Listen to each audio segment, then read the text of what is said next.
Alors, bonjour à tous. Nous allons commencer ce deuxième webinaire du cycle sur les CRTE consacré au volet énergie. Je suis Oriane Séville, conseillère environnement à Intercommunalité de France. Avant d'entrer dans le sujet du jour, je souhaitais vous faire quelques petits rappels techniques. Pour l'ensemble des spectateurs, votre son et votre vidéo sont coupés. Il y aura bien sûr des temps d'échange pendant lesquels vous pourrez lever la main et on pourra vous donner la parole pour que vous puissiez réagir ou poser des questions. Vous avez également un module Q&R, questions-réponses, dans lequel vous pouvez poser des questions à l'écrit. N'hésitez pas à le faire tout au long des présentations. On pourra y répondre soit directement à l'écrit ou alors y répondre lors des temps d'échange avec les intervenants. Et vous avez également un module de discussion si vous souhaitez partager ce que vous souhaitez. Voilà pour les petits rappels techniques. Très bien. Eh bien, c'était juste le temps que nous passions donc la centaine. Donc, bonjour à tous. Jean Révéraud au bout du micro. Je suis le vice-président d'Intercommunalité de France en charge des transitions avec une équipe à la fois d'élus de tous les territoires et puis aussi de collaborateurs à Paris. Ce webinaire est le second d'une série que nous consacrons au CRTE qui se prolongera à la mi-mars, le 17 mars exactement, sur l'économie circulaire. Nous en avons fait un il y a quelques jours autour de la gouvernance des CRTE. Et ce matin, nous avons fait appel à la fois au territoire pour illustrer la diversité des actions des adhérents d'Intercommunalité de France et puis également à des techniciens. Voilà, donc pour faire le point avec vous sur cette question-là, il faut reconnaître quand même que cette nouvelle formule de contrat de relation avec l'État était une chose souhaitée par Intercommunalité de France. Ce que faisaient les régions depuis des décennies, nous l'avions longtemps rêvé. Et puis finalement, le gouvernement a voulu le faire. Donc, nous sommes heureux que ça puisse se faire, que puisse se faire dans la durée, se prendre des engagements qui articulent dans un territoire toutes les compétences qui font de ces territoires du développement. Alors c'est vrai que du côté d'Intercommunalité de France, on y avait mis quand même quelques souhaits assez forts. D'abord, envisager que l'État puisse à la fois faire de l'interministériel, plus fort encore, puisse accepter un engagement pluriannuel, ce qui n'est sans doute pas le plus facile, et surtout se combine avec toutes les autres formes de partenariats qui nous fassent échapper un peu aux trop nombreux appels à manifestation d'intérêt, appels à projets. Alors, notre président Sébastien Martin avait écrit au Premier ministre qui nous a répondu début janvier, qui nous a confirmé cette disponibilité de l'État à aller dans ces deux sens, à la fois l'interministériel, on le savait avant, mais aussi d'une certaine manière un engagement qui pourrait prendre plusieurs années. Donc voilà, cette transition, cette contractualisation, on sait bien que sur la relance, ça marche bien. On a vu que le produit intérieur brut a beaucoup progressé au cours des derniers mois. Il faut qu'on réussisse la transition énergétique et écologique. Et c'est pour ça que ce matin, nous avons invité le Grand Paris Seine-Ouest, la Haute-Corrèze communauté, une partie de la Normandie. Nous aurons aussi en témoin la Réunion. Et puis, comme je vous le disais, nous allons faire appel aussi à l'Agence de la transition écologique, l'ADEME, pour clôturer notre webinaire. Mais tout de suite, nous allons passer par l'ouest de Paris avec le Grand Paris Seine-Ouest, dont la vice-présidente Christine Barraud-Weiss va être notre interlocutrice ce matin. Madame Barraud-Weiss, vous êtes à la fois vice-présidente de cet ensemble intercommunal parisien, mais également maire de Marne-la-Coquette.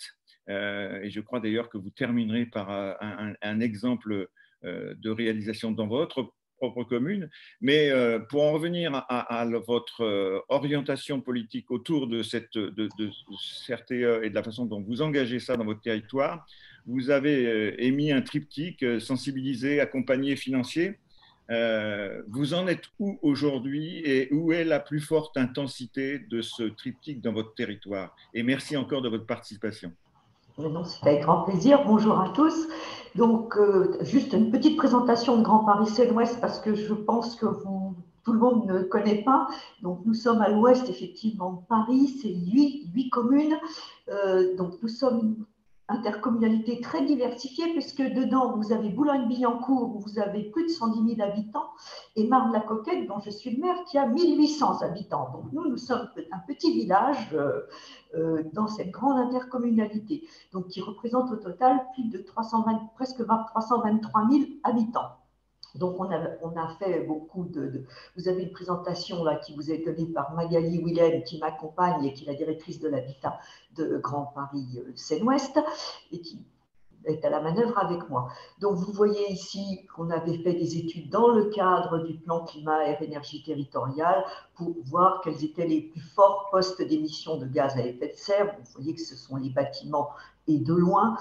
Donc, cette stratégie que nous avons mise en place, nous l'avons depuis déjà pas mal d'années, puisqu'il y avait déjà avant un PLH, un plan local de l'habitat, et on avait déjà développé des programmes d'amélioration avec l'ANA, d'accompagnement des copropriétés.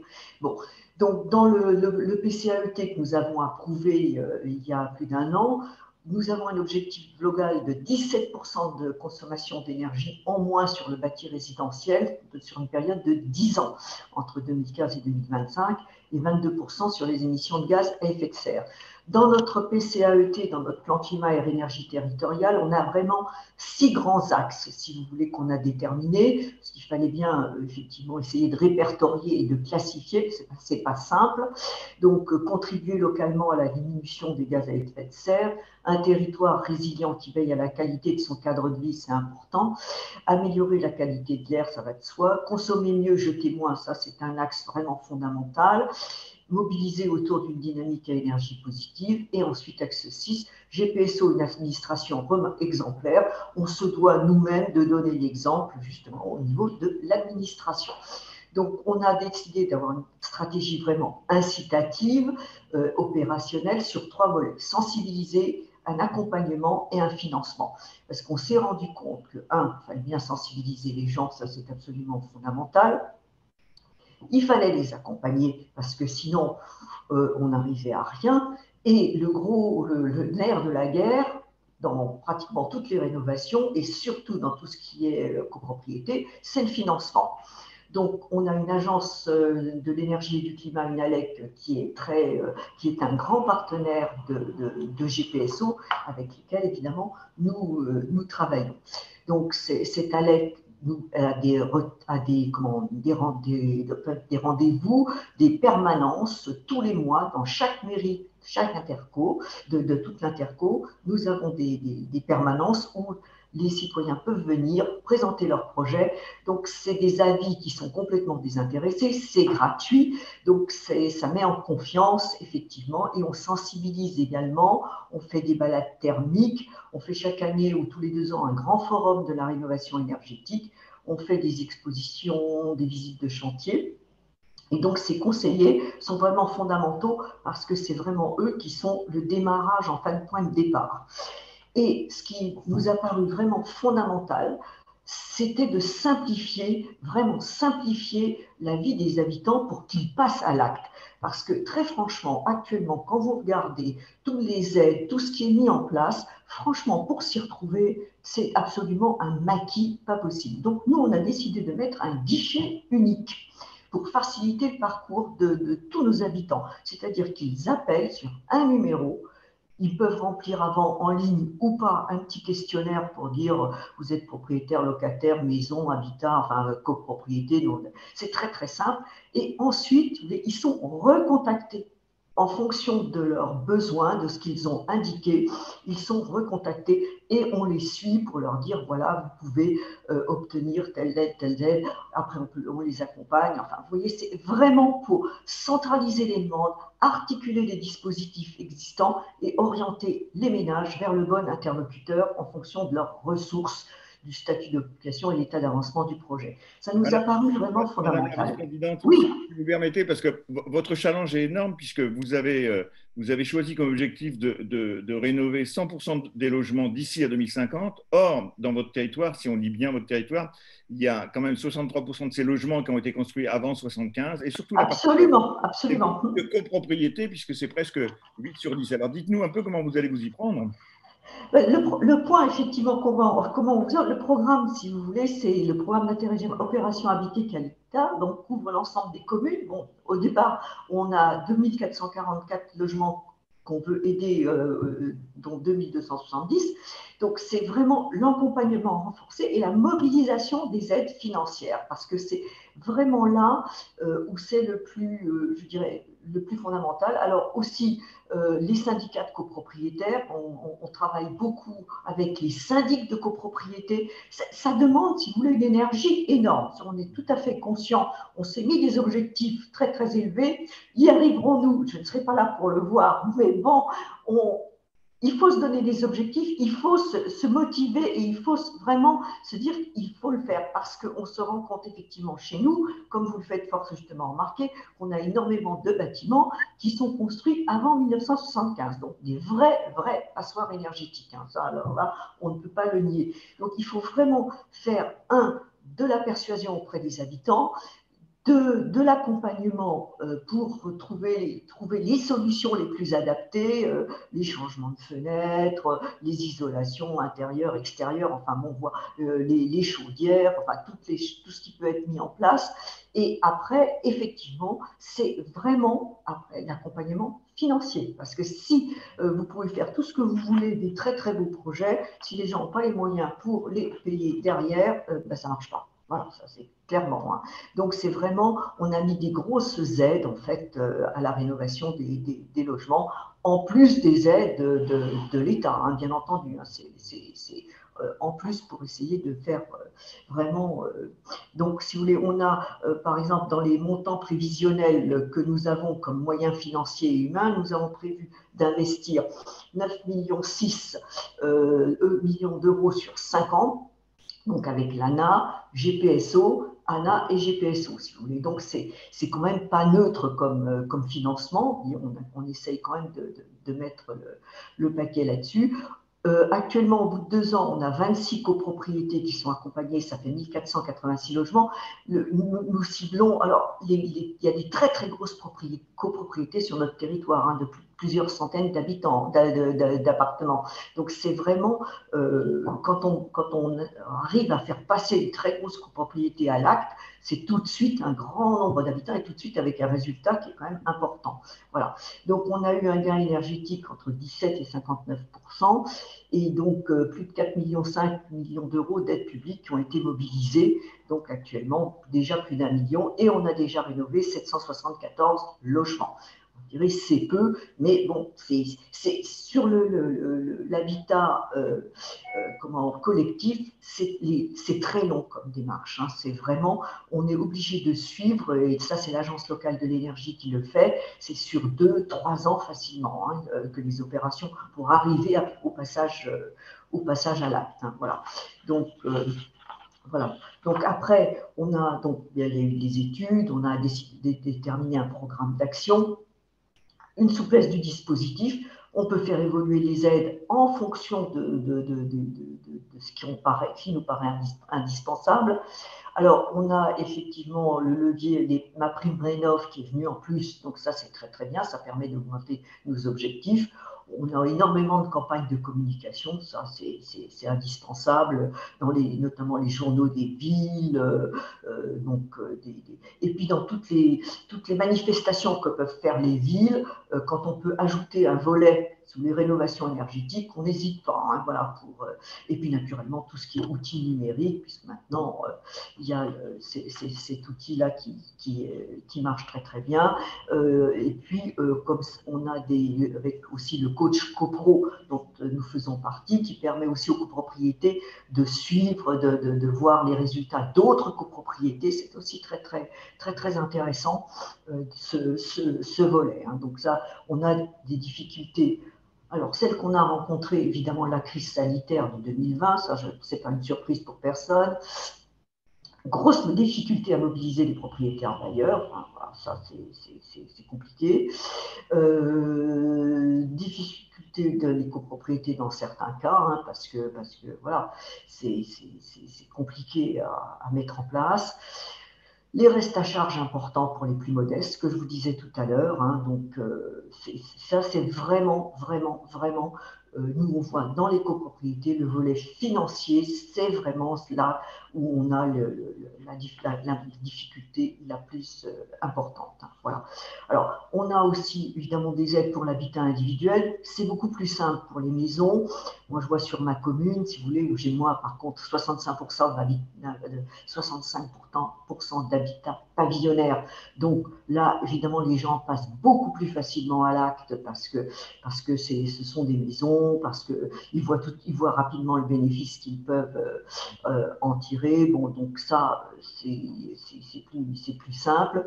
Et puis, donc, on a déjà attribué plus de 210 000 euros pour des rénovations d'habitat de maison. Et l'habitat social, on travaille aussi au soutien de la réhabilitation du parc en accompagnant les bailleurs sociaux et surtout aussi en luttant contre la précarité énergétique dans le logement social. Parce que ça aussi, c'est un des vrais problèmes, si vous voulez, dans les logements sociaux, les personnes qui ne peuvent plus payer leur facture de gaz ou d'électricité. C'est un vrai problème que nous rencontrons. Et donc là, c'est un des volets aussi du plan climat et énergie, c'est lutter contre la précarité énergétique que nous avons sur le territoire. Voilà. Donc, Madame la vice-présidente, deux questions. Une en ligne qui a été posée par Mathieu Lériteau qui demandait si effectivement c'était vos services, le service de GPSO ou votre ALEC qui menait l'opération ou si vous aviez fait un marché avec un prestataire pour animer votre dispositif. Et puis l'autre question que je vous pose, elle est liée puisque vous avez évoqué vos interventions sur les pavillons. Au-delà de la rénovation, je crois que vous faites aussi, vous soutenez un volet ENR sur l'habitat, c'est ça, sur cette partie-là? On soutient aussi les énergies effectivement renouvelables, absolument, maisons individuelles. Alors là, c'est un petit peu compliqué parce que, par exemple, dans ma ville, toute la ville, en fait, est sous le régime de l'architecte des bâtiments de France, parce que soit nous dépendons du château de Versailles, soit du domaine de Saint-Cloud classé, la forêt de se repose. Donc, nous sommes toujours sous avis de l'architecte des bâtiments de France, et ça complique beaucoup l'installation d'équipements d'énergie renouvelable pour l'instant. Donc, nous sommes en train de travailler la question, notamment des panneaux photovoltaïques sur les toitures. Actuellement, nous n'arrivons pas à en mettre sur la commune. Voilà, parce que c'est pas. Donc là, on est en train d'essayer. Mais c'est vrai qu'on a ce volet, ou de la géothermie aussi, qui se développe aussi parce qu'on a des possibilités de géothermie sur le territoire. Voilà.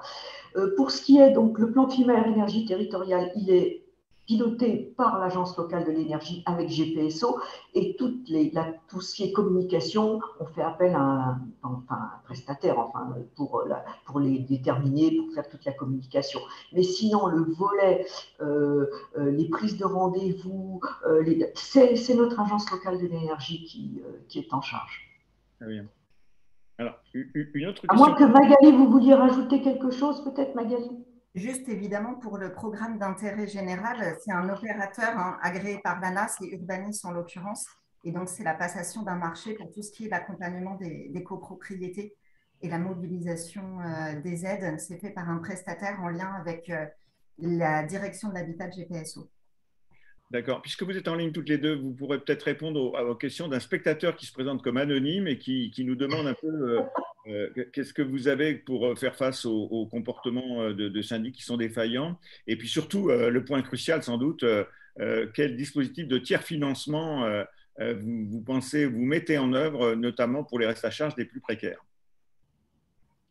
Alors, pour les copropriétés, pour les syndics défaillants, en fait, on a un autre dispositif qui s'appelle un POPAC que vous connaissez peut-être, qui est un dispositif préventif, qui est une opération programmée de l'ANA, puisque là, nous, dans ce PIC, pour accompagner les travaux de rénovation énergétique, on s'attache d'abord à ce que la copropriété soit saine et qu'elle ait des instances de gestion régulières, qu'il n'y ait pas trop d'impayés, même si évidemment on a des copropriétés fragiles au sens de l'ANA. Donc, mais il faut quand même que les impayés ne soient pas trop importants et qu'il y ait une véritable mobilisation des instances, sinon elles n'intègrent pas le programme d'intérêt général. Donc pour toutes les copropriétés défaillantes, elles sont plutôt accompagnées en amont dans un autre programme qui est le POPAC, et une fois qu'elles sont prêtes, elles peuvent intégrer le PIG. Pour ce qui est de la question du tiers financement, l'opérateur se charge pour chaque ménage de travailler un plan de financement prévisionnel en mobilisant toutes les aides possibles, donc les aides légales et extra-légales, également les possibilités de microcrédit. Et pour les plus modestes, nous, en tant que GPSO, on fait une avance des aides à hauteur de 60% dès lors qu'il y a le démarrage des travaux. Par contre, c'est vrai que les 40 autres pourcents sont versés une fois les travaux réalisés, hein, puisqu'on ne verse les subventions qu'une fois que les travaux sont réalisés et qu'ils ont été vérifiés par l'opérateur. Très bien. Merci pour ces précisions qui venaient, excusez-moi Madame la Vice-Présidente, qui venaient vous couper dans votre propos. Non, mais si vous voulez, là, ma spécialiste est beaucoup plus à même de répondre très précisément que moi. Très bien. Alors, comme vous nous l'aviez présenté, enfin, avant que ce webinaire démarre ce matin, vous vouliez présenter aussi peut-être ce que vous avez pu faire sur des bâtiments publics. Je vous laisse terminer, puisque finalement, il vous reste quelques petites minutes pour aller jusqu'au bout de votre Voilà. Ça y est, la diapo est arrivée à l'écran. Voilà. Donc oui, si vous voulez, bon, évidemment, comme on a dit, on se doit d'être exemplaire. Bon, nous avons sur Marne une école, mais sur 2 sites. Et donc, cette école, qui est l'école Maurice Chevalier, bon, qui est construite dans les années 70, donc effectivement, qui n'avait pas, au niveau de l'énergie, c'était pas terrible. Donc, nous avons décidé, il y a maintenant plus de 2 ans, en fait, de faire une rénovation énergétique, mais alors vraiment complète. On s'est dit qu'on n'allait pas bidouiller une fois les fenêtres, une fois ceci, une fois cela. Donc, on a vraiment mobilisé, en fait, on a travaillé pendant près d'1 an, justement. On a fait les diagnostics énergétiques pour savoir exactement quelles étaient les meilleures solutions pour ne pas se tromper. L'ALEC de GPSO nous a évidemment aussi accompagnés dans ce dispositif. Et nous avons réalisé les travaux l'été dernier, parce que là aussi, c'était le problème, si vous voulez, c'était que sur les écoles, il faut que la plus grosse partie des travaux se fasse pendant l'été. Surtout là, quand vous voyez la rénovation énergétique, nous avons en fait changé complètement la façade, les façades de l'école, et nous avons mis un revêtement qui s'appelle du Tespla, c'est un revêtement composite, mais nous avons un isolant sur 14-16 cm. Donc, qui impliquait de mettre des structures pour pouvoir poser. Enfin, donc ça, nous avons réussi. Nous avons évidemment mis des fenêtres, le top des fenêtres maintenant pour éviter toutes les déperditions. L'école, là, vous voyez, vous vous rendez peut-être pas compte, mais elle est pleine ouest, si vous voulez. Donc, il n'y a rien qui. Donc, l'été, enfin, jusqu'au mois de juin, quand il y a du soleil, c'était une horreur. Donc, il y a eu des panneaux solaires, des panneaux contre le soleil qui ont été posés également. Et avec le problème du Covid, en fait, on a modifié également tout ce qui est ventilation. Nous avons mis des petites centrales individuelles dans chaque classe. En fait, il y a eu un surcoût, évidemment, mais on s'est dit que c'était judicieux tant qu'on y était dans le programme. Donc, chaque salle de classe est équipée d'une centrale individuelle qui donc prend l'air à l'extérieur et ressort de l'air. Il n'y a plus de brassage entre les classes. Donc, c'est un vrai confort aussi. Les toitures terrasses ont été entièrement isolées également, parce que c'est toutes des toitures terrasses. On a changé effectivement des chaudières beaucoup plus performantes, avec aussi un système de régulation du chauffage pendant les périodes où il n'y a pas classe, le soir, la nuit, enfin voilà. Donc, on espère qu'on va voir les résultats là, rapidement sur notre facture énergétique. Voilà. Mais c'était un gros programme pour nous. D'accord. Bravo à vous. Vous restez en ligne avec nous parce que oui, bien sûr. Deuxième intervenant, il y a des questions qui vont revenir sur l'articulation, quelle place le CRTE prend dans votre politique en matière de rénovation. Mais on va donner tout de suite la parole. On va changer de région. On va aller dans les confins de la région Nouvelle-Aquitaine, en Haute-Corrèze. Pour ceux qui connaissent pas forcément prenez la ville d'Ussel, hein, c'est la plus connue sans doute du territoire. C'est un grand territoire, 71 communes. Nous allons accueillir Monsieur Guillaume Richet, qui en est un DGA. Alors, vous êtes en ligne, Monsieur Richet, c'est bon? Oui, bonjour à tous. Bonjour. Alors, franchement, c'est presque de la provocation que de vous accueillir ce matin, parce que quand on regarde votre territoire, vous êtes non seulement un territoire autosuffisant en emploi, ce qui fait quand même, ce qui peut en faire un peu rêver certains, et puis aussi, pour notre sujet de ce matin, vous êtes aussi autosuffisant en énergie, et pourtant, vous voulez aller plus loin en termes d'ENR, et votre CRTE en prend une grande dimension. Donc, c'est ce que vous allez nous expliquer maintenant dans la dizaine de minutes qui vient. Et puis après, on reviendra après aussi avec Madame la vice-présidente de Grand Paris Seine-Ouest sur l'articulation avec les CRTE. Vous avez ce temps de parole avec vous et merci encore d'être avec nous. Pas de souci, je vous remercie. Effectivement, on a un territoire un peu atypique. Alors, sur beaucoup d'aspects, puisqu'on est une intercommunalité relativement jeune, puisqu'elle est née en 2017 de la fusion de plusieurs structures.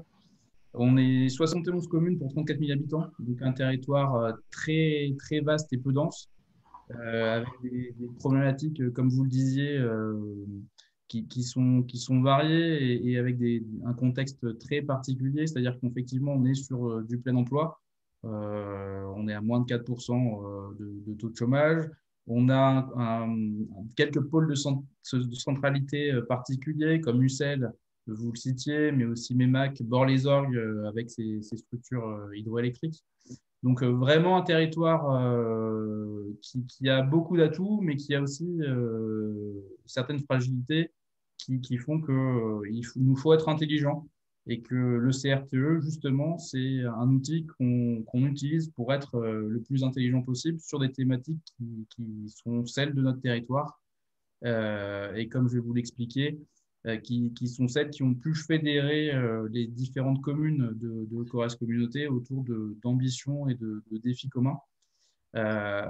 Dès 2019, les élus ont justement souhaité finaliser un projet de territoire pour affirmer la place de l'intercommunalité au sein de ces 71 communes, puisque je ne l'ai pas dit avant, mais on a une particularité aussi, c'est qu'on est sur 2 départements, à la fois des communes creusoises et des communes corréziennes, avec des problématiques qui sont proches, des problématiques de ruralité et de territoires peu denses, mais des modes de fonctionnement qui ne sont parfois pas les mêmes. Et justement, le rôle de l'intercommunalité a été de travailler ensemble et de faire en sorte que des territoires qui ne travaillaient pas forcément ensemble dans le passé se développent ensemble autour de défis communs. Donc, le projet de territoire, il s'est axé autour de 4 piliers d'action principaux. De faire en sorte que le territoire soit un territoire actif, d'accueillir des activités et de les développer, un territoire responsable, donc avec des aménagements durables et raisonnés, un territoire vivant, en accentuant les aspects de proximité justement du fait des 71 communes, de se dire que l'intercommunalité devait jouer son rôle de proximité, et un territoire préservé en se disant que nos atouts aujourd'hui, il fallait les préserver puisque c'était les atouts de demain et la crise sanitaire actuelle nous a confortés dans cette opinion. On le voit bien, on fait partie des territoires où finalement il fait bon vivre et on a tous les atouts pour que ça se passe bien. On a la fibre, on a les activités, on a l'emploi. Donc, les élus ont souhaité qu'on étoffe tout ça et qu'on surfe sur ces aspects-là, avec aussi l'idée derrière qu'on a des vrais enjeux, des vrais défis. La mobilité en est un. Sur un territoire peu dense comme notre territoire, il faut être intelligent sur ces aspects-là. Il faudra être intelligent pour accueillir du monde. J'y reviendrai plus tard, mais notre enjeu, c'est d'accueillir 3000 actifs sur le territoire dans les 5-10 années qui viennent. Parce qu'on a le plein emploi, mais on n'a pas forcément la démographie qui permet d'assurer la continuité de ce plein emploi, en fait, et d'assurer la pérennité de nos entreprises. À ce titre-là, du coup, le CRTE a été... Juste un instant, si vous pouvez passer en plein écran, certains participants indiquent ne pas pouvoir bien voir la présentation. C'est mieux comme ça? Oui, ce sera bon comme ça. Merci. Donc, en fait, le CRTE a été vraiment vu, comme vous le disiez, comme un outil qui était nécessaire, qui était utile pour l'intercommunalité, qui n'était pas une crainte en soi, puisque justement ce projet de territoire fixait les bases de notre CRTE et fixait les enjeux des actions à mener. et en fait est vu comme un outil qui va nous permettre de prioriser et de financer les projets qui vont être au service de ce projet de territoire. Comme vous le disiez fort justement, Monsieur le Vice-président, le diagnostic de notre PCAET qu'on est en train de mener nous conforte dans une vision optimiste des choses, c'est-à-dire qu'on a quasiment de l'autosuffisance dans notre production d'électricité par énergie renouvelable. Alors, pour rien se cacher, le principal biais est l'hydroélectricité. Je parlais de Bord-les-Orgues. Le barrage de Bord-les-Orgues n'est pas le seul sur notre territoire. Mais c'est vrai qu'on a cette richesse-là qui nous permet d'être relativement vertueux. On a des espaces forestiers importants qui nous permettent là aussi, en termes de chauffage, etc., d'avoir un vrai vivier de biomasse qui va nous permettre de nous développer. Madame la vice-présidente parlait tout à l'heure des enjeux sur l'habitat. Un de nos enjeux sur notre territoire, c'est l'habitat aussi. On pourrait y revenir plus largement, mais ce n'est pas le sujet aujourd'hui. Mais c'est vrai que la transition de l'énergie fossile, avec les chaudières fuel notamment, vers des sources plus vertueuses, va être un des gros enjeux dans les années qui viennent. Et justement, cette biomasse locale nous permet d'imaginer des choses avec le monde forestier, que ce soit en termes de développement de pellets, de développement de chaudières bois, etc. On a vraiment des vraies logiques et des vraies actions qui peuvent être menées. Comme je le disais, je parlais de la mobilité tout à l'heure également. La mobilité va être un des enjeux pour nous dans le futur. On vient de prendre la compétence mobilité. On se pose des vraies questions sur le développement du covoiturage, de l'autopartage, etc. Mais on se dit que du coup, dans le cadre du CRTE, ça va peut-être aussi nous permettre de pousser le développement de mobilité alternative, notamment électrique. Et que du coup, il nous faudra être facilitant et vertueux pour accompagner les projets des communes, puisqu'on sait que ce sera un des gros projets dans le futur. On a un CRTE qui a été signé en 2021, donc au mois de juillet, avec 5 projets que je vais vous expliquer qui ont été identifiés comme priorisables immédiatement. C'est-à-dire que les études étaient finalisées et qu'on était justement en train de rechercher des financements et que ce CRTE va nous permettre d'aller chercher les compléments de financement qui nous manquaient. Avec cependant un premier constat, c'est qu'on a une enveloppe que l'État nous alloue de 132 500 €, qui est certes une enveloppe intéressante, mais qui est très limitée à l'échelle de 71 communes. Et c'est un de nos enjeux futurs, c'est de travailler avec l'État pour faire en sorte que cette enveloppe se développe.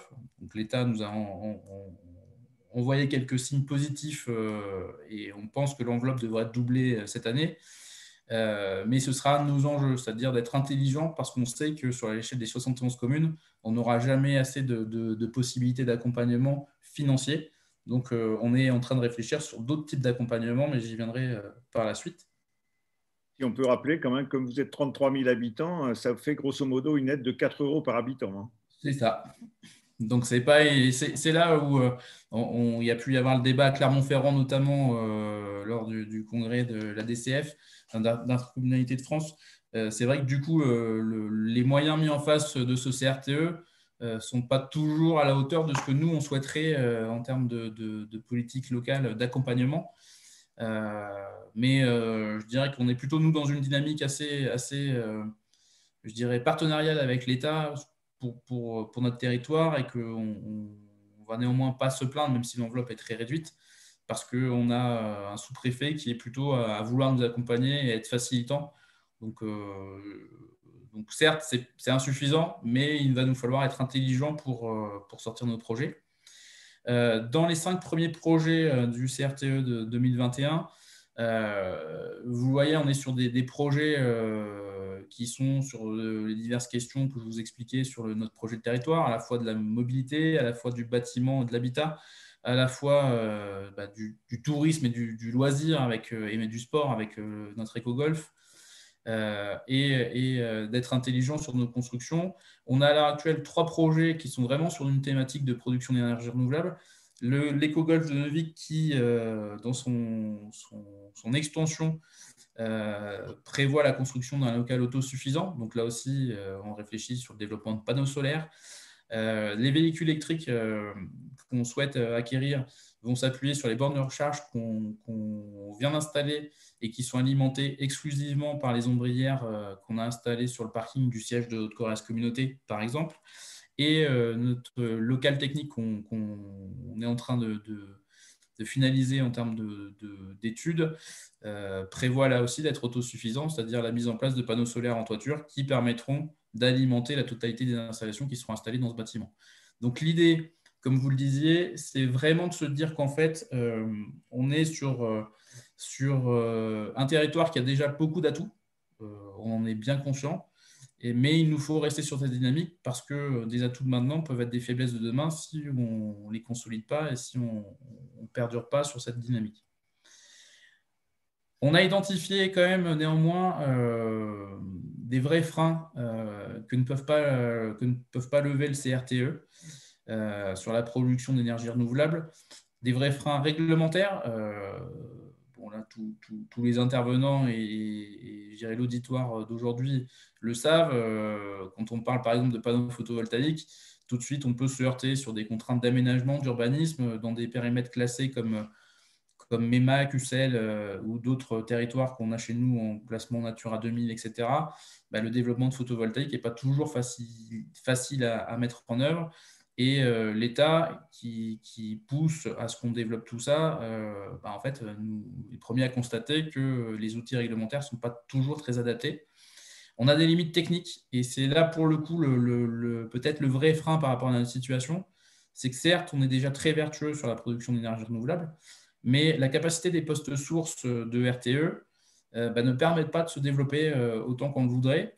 Lors de l'élaboration qui est en cours de finalisation de notre PLUI, on a pu recenser par exemple 28 projets de centrales photovoltaïques au sol.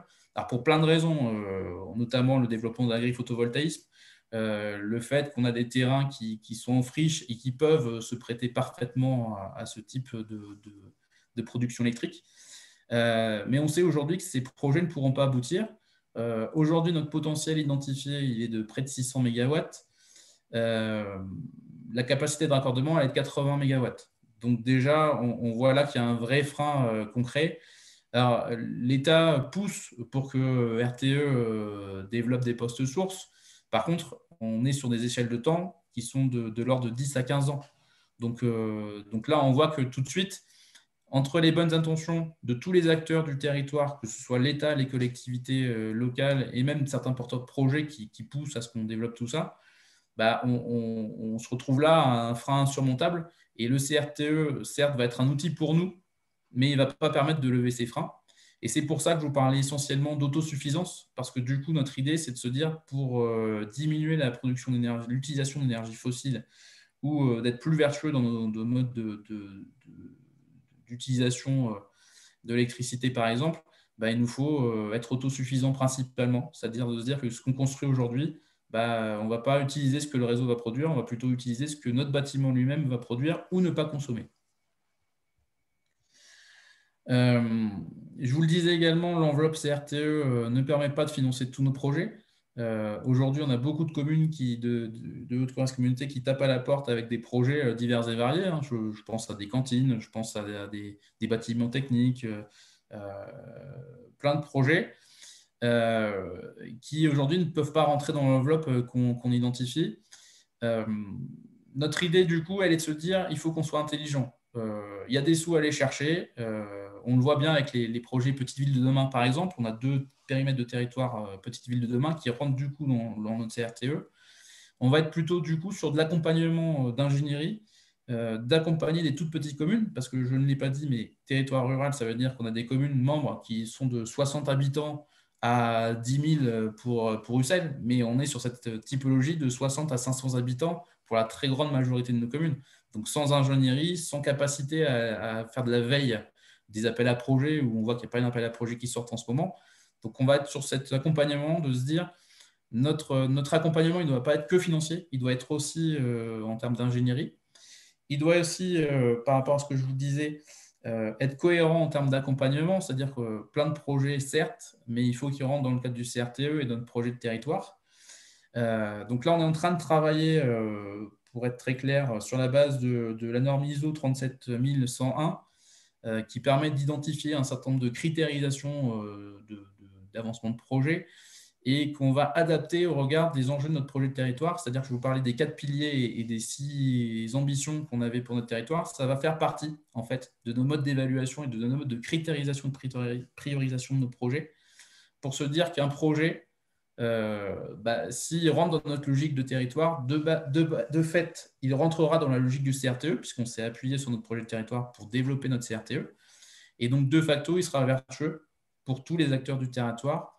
Et on souhaite l'utiliser en fait comme un biais d'incitation à modifier et adapter les projets pour qu'on puisse obtenir plus de financement. Se dire qu'une commune qui arrive aujourd'hui avec un projet de cantine, puisqu'on l'a rencontré, on l'a vu tout dernièrement avec une de nos communes, qui n'a pas prévu de question d'autosuffisance électrique, qui n'a pas prévu de récupération d'eau, qui n'a pas prévu d'isolation performante, etc., qui se contente entre guillemets des bases parce qu'ils ont des contraintes financières qu'on peut tous entendre et qu'on comprend tous, malheureusement, ce n'est pas ces dossiers-là qu'on ira pousser parce qu'ils ne rentreront pas dans la logique de notre CRTE ni dans la logique de notre projet de territoire. On les accompagnera justement à transformer leur projet pour qu'ils rentrent dans ce cadre-là et que d'un point de vue financier, ils restent sur un même type d'équilibre, de se dire que le reste à charge de la commune finalement sera le même, mais qu'on sera plus intelligent dans l'accompagnement qu'on pourra avoir avec nos communes. Pour terminer, juste, je vous ai mis deux visuels d'opérations un peu symboliques pour notre territoire. Une en Corrèze, qui est à l'image de ce qu'on souhaite développer, c'est-à-dire sur le siège d'Haute-Corrèze Communauté, on vient d'installer 2 ombrières avec des panneaux photovoltaïques qui alimentent une partie de notre bâtiment. Donc le siège de Haute-Corrèze Communauté est en partie alimenté par ces panneaux photovoltaïques et qui alimentent des bornes de recharge qui permettront là aussi d'accompagner le développement de notre flotte de véhicules, de décarboner en fait notre flotte de véhicules en étant quasiment autosuffisant et en étant vertueux. Et un deuxième projet qui là illustre plus le côté accompagnement des collectivités avec une entreprise Alsapan en Creuse, à la Courtine, qui était en grande difficulté financière et qui a eu des accompagnements forts de tous les acteurs, que ce soit l'État, la région, le département de Creuse ou l'intercommunalité, et qui du coup a été intelligent là aussi, c'est-à-dire qu'ils ont profité de l'extension de leur bâtiment pour faire toute une toiture photovoltaïque qui là aussi permet de pas d'être autosuffisant, ce serait exagéré, mais en tout cas de bien limiter les consommations sur le réseau et du coup d'être exemplaire sur l'utilisation des fonds publics. Très bien. Merci, M. Richer. Il y a deux formes de questions qui vous sont destinées. Une première sur la structuration du CRTE lui-même et notamment une interrogation sur les départements ministériels qui sont sollicités pour le financement. Hein. Les questions classiques sur est-ce qu'il y a plus que le FNADT, l'ADSIL ou la DETR.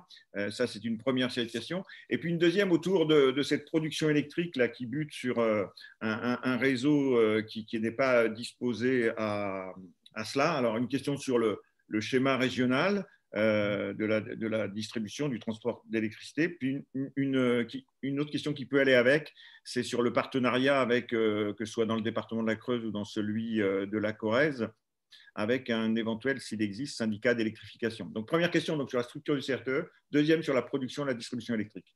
Alors, la première question, du coup, sur le CRTE, en fait, effectivement, on est sur des complémentarités d'aide. C'est-à-dire que ça, c'est une aide qui, ce que je vous ai évoqué sur les 132 500 euros, et une aide vraiment fléchée au-dessus du CRTE qui vient complémenter les aides existantes DETR et DIL.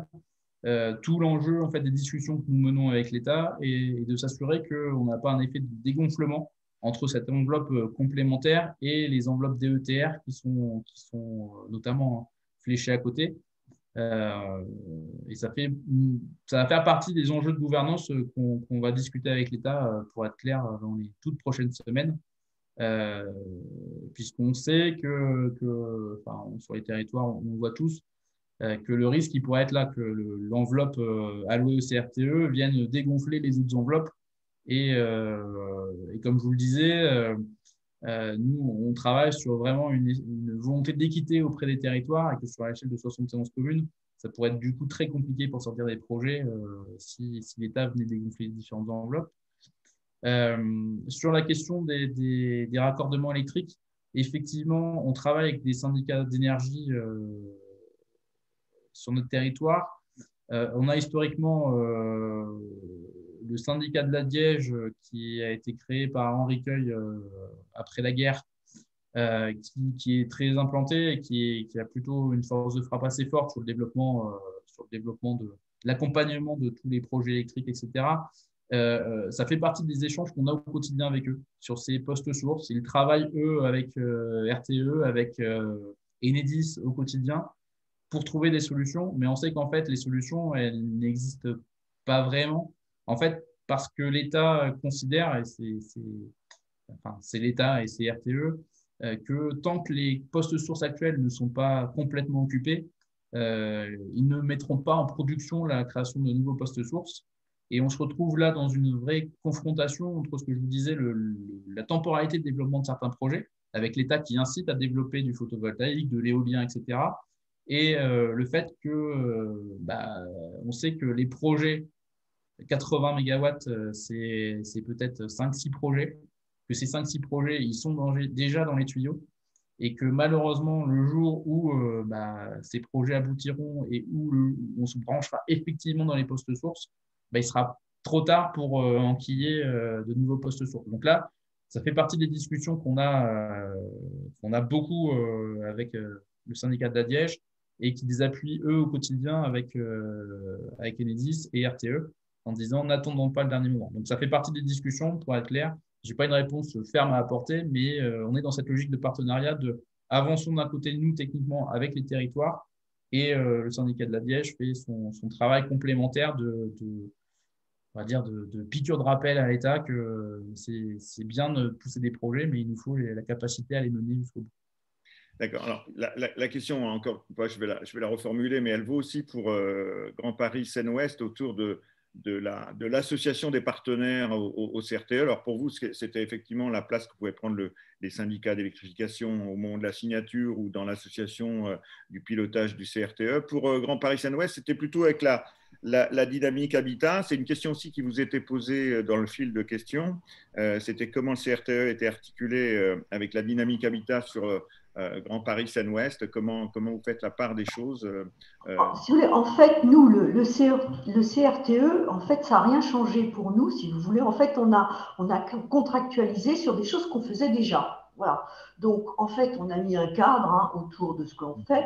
Après, il y a des engagements de l'État à soutenir des projets, notamment dans la dotation de soutien à l'investissement local, des choses comme ça. Mais pour des opérations pour lesquelles on a effectivement demandé des aides, mais pour nous, le CRTE n'a vraiment pas changé grand-chose parce que toutes les opérations étaient déjà faites par GPSO, en fait. D'accord. Voilà. Donc, il n'y a pas vraiment eu de modification pour nous. Très bien. Je reviens vers vous, Oriane, là, pour voir si parmi les questions qui ont pu être posées, on en a laissé passer. J'ai vu que quelqu'un avait levé la main, mais je ne sais pas si on a gardé cette procédure accessible aujourd'hui.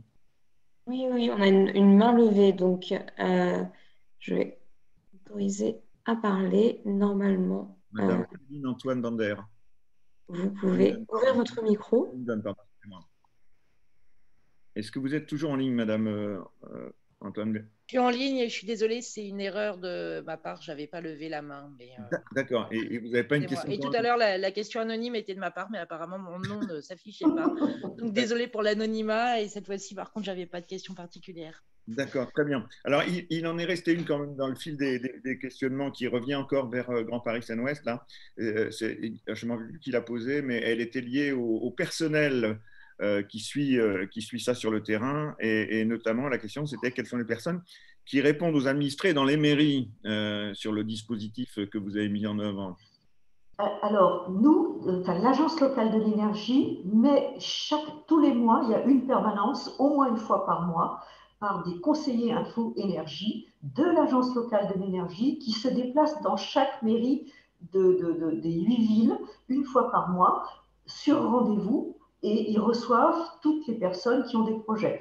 Après, il peut y avoir d'autres rendez-vous qui sont initiés, mais c'est en général l'Agence locale de l'énergie. Et dans le volet habitat, Magali, vous voulez rajouter quelque chose peut-être? Oui, dans le volet habitat, ce sont les conseillers habitat de notre opérateur qu'on appelle les conseillers habitat qualité qui répondent.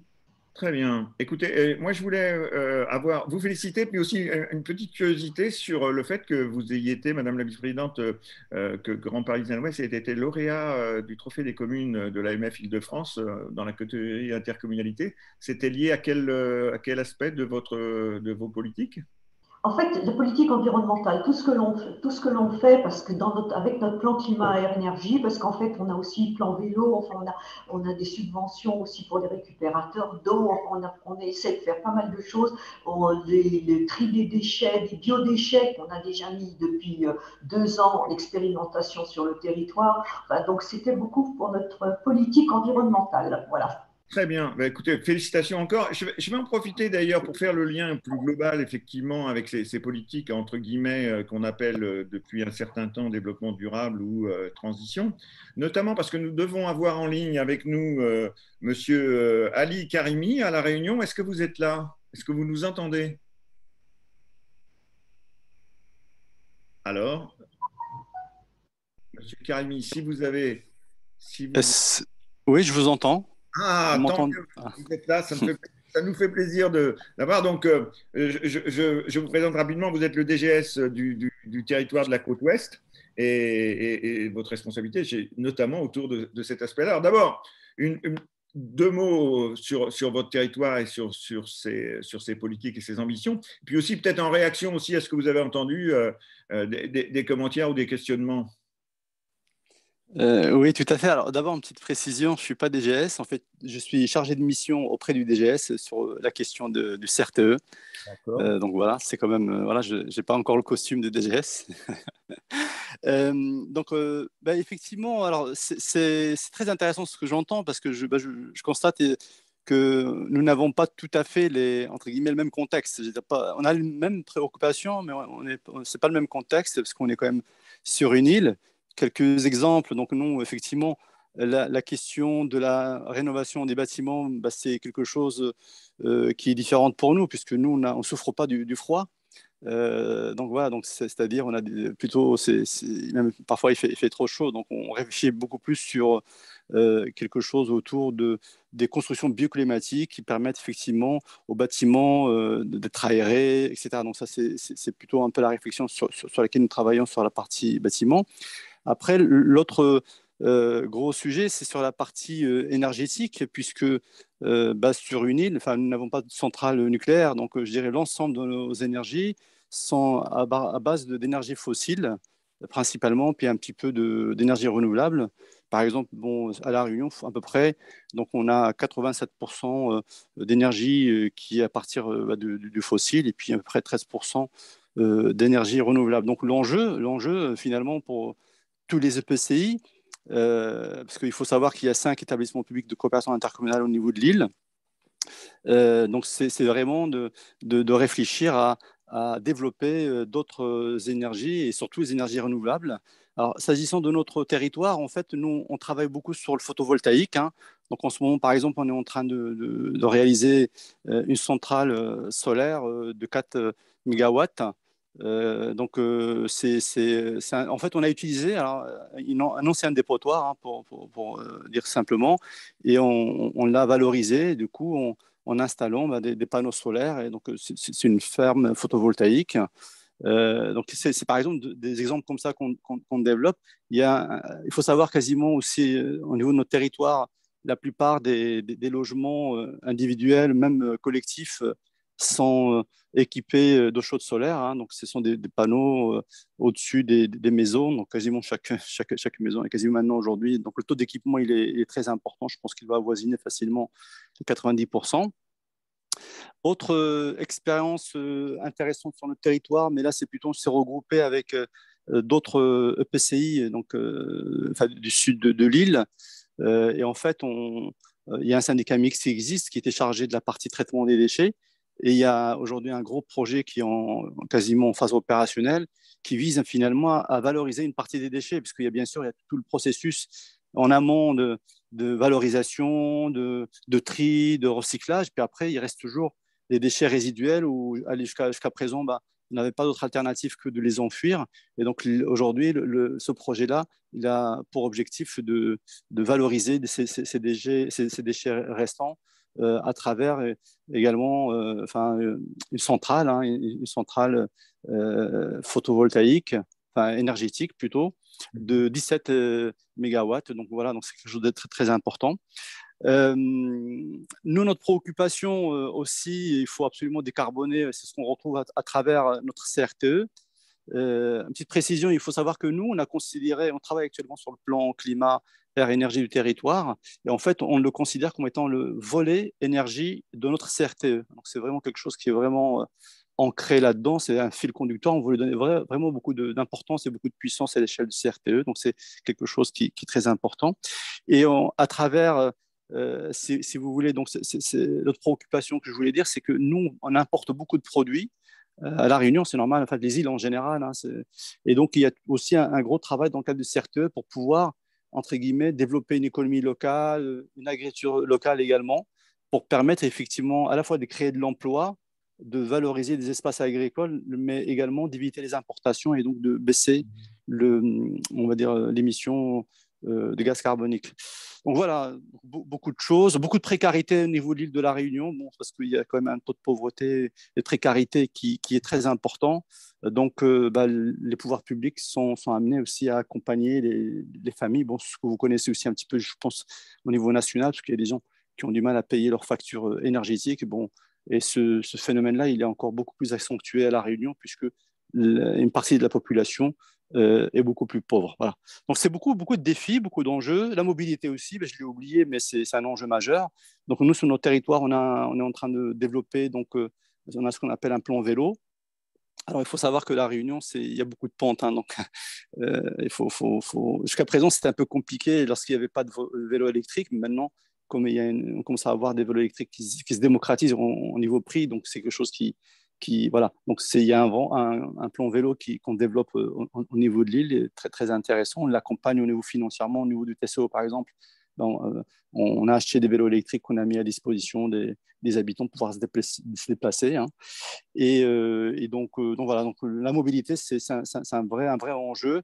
Et on a un projet de bus à haut niveau de service. Donc c'est vraiment pour développer, on va dire, sur un secteur très dense où il y a beaucoup de population, développer on va dire une voie pour pouvoir transporter un maximum de personnes pour éviter effectivement de prendre les véhicules, puisque effectivement, pour ceux qui le savent, on a beaucoup d'embouteillages à l'île de La Réunion, parce qu'on va dire l'offre au niveau des transports collectifs est relativement faible, parfois pas adaptée par rapport à la topographie, par rapport aussi aux faibles densités dans certaines zones. Et donc, ce projet de bus à haut niveau de service, il a pour objectif, on va dire, d'être une alternative aussi aux énergies fossiles. Et enfin, je me limite là, on a aussi un super projet d'éco-cité. En fait, c'est sur un espace donné sur la côte ouest, hein, sur notre territoire, au niveau de TCO. Nous avons une opération exemplaire qui fait l'objet de réflexion. En fait, c'est comment construire la ville tropicale de demain. Donc, c'est un peu l'idée. Et sur la partie énergétique, on est en train de réfléchir pour savoir comment on peut... parce que nous, notre problème, comme je l'ai dit en introduction, c'est pas qu'il fait froid, c'est qu'il fait trop chaud. Donc, l'idée, c'est comment développer un réseau froid pour pouvoir rafraîchir l'ensemble des équipements publics, des bâtiments publics, des logements, dans le cadre de cette future éco-cité d'à peu près 60 000 habitants. Donc voilà, je pense que j'ai essayé d'aller un peu vite pour vous donner un petit peu des idées.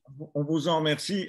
Ça nous donne encore plus envie d'aller vous voir pour savoir comment vont avancer ces projets. Mais une question, toutes ces actions différentes, mais qui sont dans l'ordre de la transition énergétique et écologique, elles sont dans votre CRTE. Aujourd'hui, la même question qui a été posée aux intervenants précédents sur les départements ministériels qui sont sollicités et les dotations qui peuvent être intégrées dans le financement du CRTE. Vous en êtes tout de ce point de vue-là, du côté dans la colonne recettes.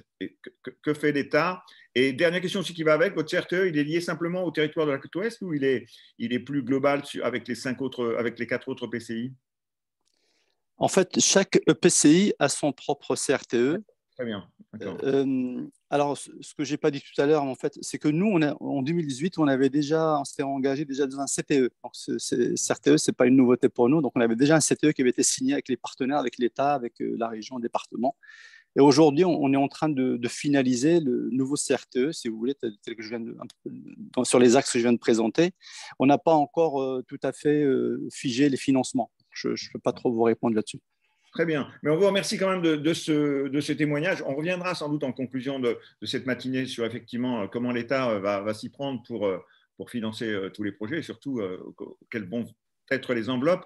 On va pouvoir prendre un peu ce regard un peu plus haut et plus général avec la participation de nos partenaires habituels qui sont l'association des directeurs généraux des communautés de France, puisque nous avons avec nous ce matin Régis Petit, qui est non seulement le vice-président de cette association des DG, mais également DGS de Seine-Eure Agglo. Alors pour ceux qui ne vous visualisent pas, c'est en Normandie, avec comme ville plus connue Louviers, mais sans doute monsieur le DGS et monsieur le vice-président, puisque vous avez ces deux titres, vous allez peut-être nous en dire plus à la fois sur votre collectivité, puis surtout sur la vision que vous avez avec vos collègues de tous les territoires et de tous les adhérents d'Intercommunalité de France sur la mise en œuvre des CRTE et vos réactions à ce qui a déjà été présenté sur les 3 territoires précédents.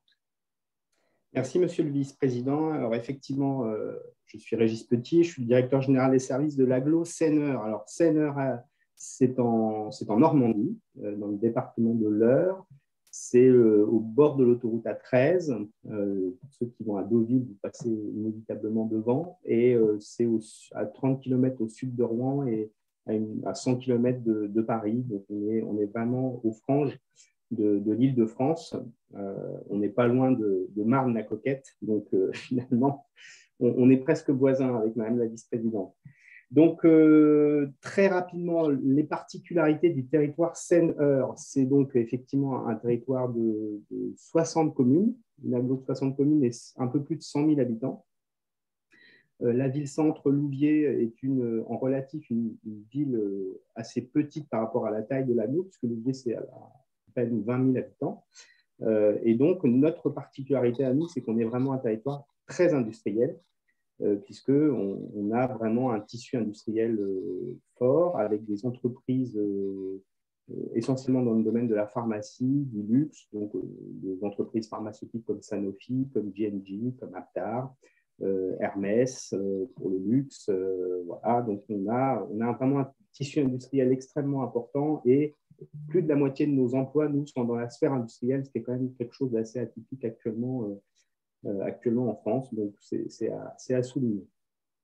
Alors, rapidement, finalement, moi, je me rassure en vous écoutant tous, puisqu'on a tous des problématiques qui sont quand même assez semblables, même si, voilà, même à La Réunion, hein, je trouve des similitudes avec la Normandie. Alors, je suis peut-être un peu ambitieux, mais on est confronté aux mêmes difficultés et finalement, on essaie d'adapter des outils aux particularités de notre territoire, mais finalement, tout ça finit par souvent se ressembler.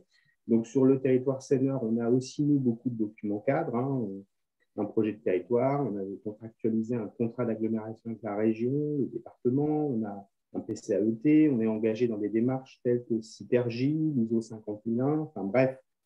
Si je devais résumer tout cela, on est quand même très orienté sur la transition, la lutte contre les réchauffements climatiques, la transition énergétique. Et si on résume, hein, on marche sur les 2 pieds, à la fois les économies d'énergie et à la fois le développement et la production d'énergie renouvelable. Alors, finalement, nous, la grosse particularité, c'est qu'on a essayé de développer à la fois, on est vraiment au service des communes, finalement, de notre agglo. Donc, on a développé une maison de l'habitat, ce qui peut ressembler à ce qui s'est passé sur GPSO. L'idée de la maison de l'habitat, c'est une maison de l'habitat et de la rénovation. Donc, en fait, on a un guichet unique. Ça ressemble beaucoup à finalement une agence immobilière pour faciliter l'accès du citoyen, parce que le citoyen, il n'a pas forcément... il ne rentre pas forcément facilement dans un hôtel d'agglomération. Il dit c'est une administration, ça va être compliqué, etc. Donc, il rentre dans une sorte d'agence immobilière et là, il y a un guichet unique. Et moi, je résume souvent cela de la façon suivante. on gère des dossiers extrêmement complexes, mais nous, en gros, il faut qu'il y ait une boutique, en gros, où tout ça paraît très simple. Et puis nous, en arrière-boutique, on gère la complexité parce qu'on empile des dispositifs de l'ANA, des aides directes de l'AGLO. On a un fonds façade avec une valorisation encore plus importante si on fait de la rénovation énergétique par l'extérieur. Bref, on articule différents dispositifs pour que le citoyen, pour lui, ce soit simple et qu'on l'accompagne dans son projet. Donc souvent, quelqu'un rentre dans cette maison d'habitat en voulant changer de fenêtre et il ressort souvent avec une rénovation complète de son habitation, mais finalement, ça ne lui a pas coûté plus cher. Ce n'est pas la même chose, il rembourse un prêt, mais finalement, avec l'économie qu'il a fait sur sa consommation énergétique, finalement, tout ça revient au moins. Et puis, c'est orienté vers le citoyen. Et puis, orienté vers les communes, on a aussi toute une ingénierie technique et financière pour accompagner les communes dans l'amélioration de la performance énergétique des bâtiments publics. Et là, on a une mission avec un CEP qui intervient auprès des communes, qui les accompagne, et un peu comme pour les particuliers d'ailleurs, hein, souvent les communes viennent avec un projet beaucoup plus modeste et elles ressortent après avoir vu notre collègue avec un projet beaucoup plus ambitieux. Et on accompagne ça avec un volet financier, puisque l'agglomération a un impact fiscal et financier pour accompagner les communes, pour les aider dans ces démarches de transition.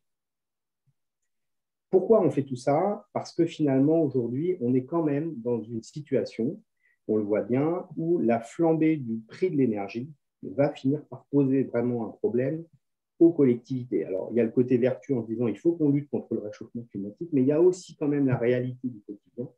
Moi, certaines communes commencent à nous dire, moi, la facture énergétique finit par, vu sa flambée au cours des derniers mois notamment, ça entame nos capacités d'autofinancement. Il y a des communes qui se retrouvent, je sais qu'il y a eu un débat à Intercommunalité de France sur le sujet, certaines communes se retrouvent en difficulté, n'ont plus de marge de manœuvre en capacité d'autofinancement parce que la facture énergétique est devenue un problème. Et nous pensons à la DGCF que ce sujet ne va pas aller en s'améliorant. On voit bien que l'énergie va coûter de plus en plus cher et il va bien falloir qu'on trouve des solutions.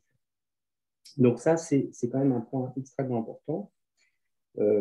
Et donc, en matière de production d'énergie renouvelable, nous sommes également très engagés sur ces questions. Et là, je souhaite là aussi donner un éclairage un peu particulier. Alors, il y a des problèmes techniques, effectivement, de raccordement sur des postes sources, mais j'ai tendance à penser que la technique, finalement, avec un peu de temps et un peu d'argent, on trouvera sans doute des solutions. Il y a d'autres difficultés.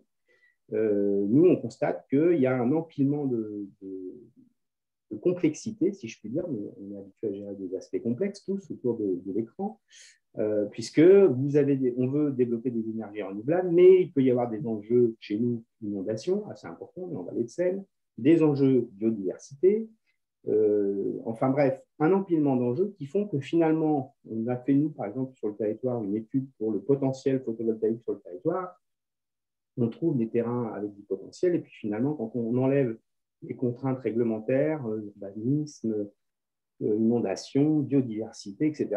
Tout cela se réduit comme peau de chagrin et il y aura des arbitrages à un moment à faire. C'est-à-dire que les élus devront choisir et ce ne sera pas toujours facile parce qu'il n'est pas toujours simple d'arbitrer entre la biodiversité, par exemple, et l'installation de panneaux photovoltaïques. Mais en tout cas, ces questions-là se poseront. Et donc, l'ambition qu'on peut avoir, nous, si on prend notre PCAET, clairement, il faudrait qu'on développe une centaine d'hectares de photovoltaïque, il faudrait qu'on développe un peu d'éolien, même si on est très contraint. Enfin voilà, on a beaucoup de choses à faire et tout cela n'est pas aisé. Alors le CRTE dans tout ça, sans faire de mauvais jeu de mots, nous, comme Intercommunalité de France, la DGCF, on a vu ça comme une vraie opportunité de contractualiser enfin avec l'État sur une vision sur le long terme. Après, les craintes qu'on peut avoir, c'est il ne faut pas que, puisqu'on parle d'énergie, il ne faut pas que le CRTE ça devienne une usine à gaz. C'est-à-dire que ça devient assez complexe et que finalement, on se retrouve dans quelque chose encore plus difficile. Alors, ce qu'on peut constater au niveau national, c'est qu'il n'y a pas un modèle de CRTE. Chaque territoire a fait un peu sa petite source locale, si je puis dire. Et même dans un même département, en fonction du sous-préfet qui était votre interlocuteur, on peut avoir des différences.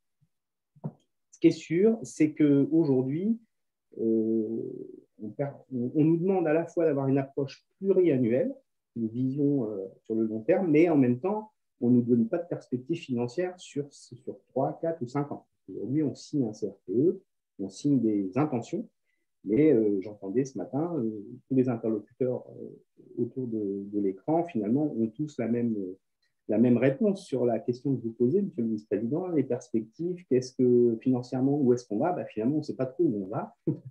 Et la crainte qu'on peut tous avoir, c'est que si c'est un outil de redistribution de la DETR ou du CIL, et seulement ça, finalement, ce n'est pas de l'argent en plus, c'est de l'argent finalement orienté différemment.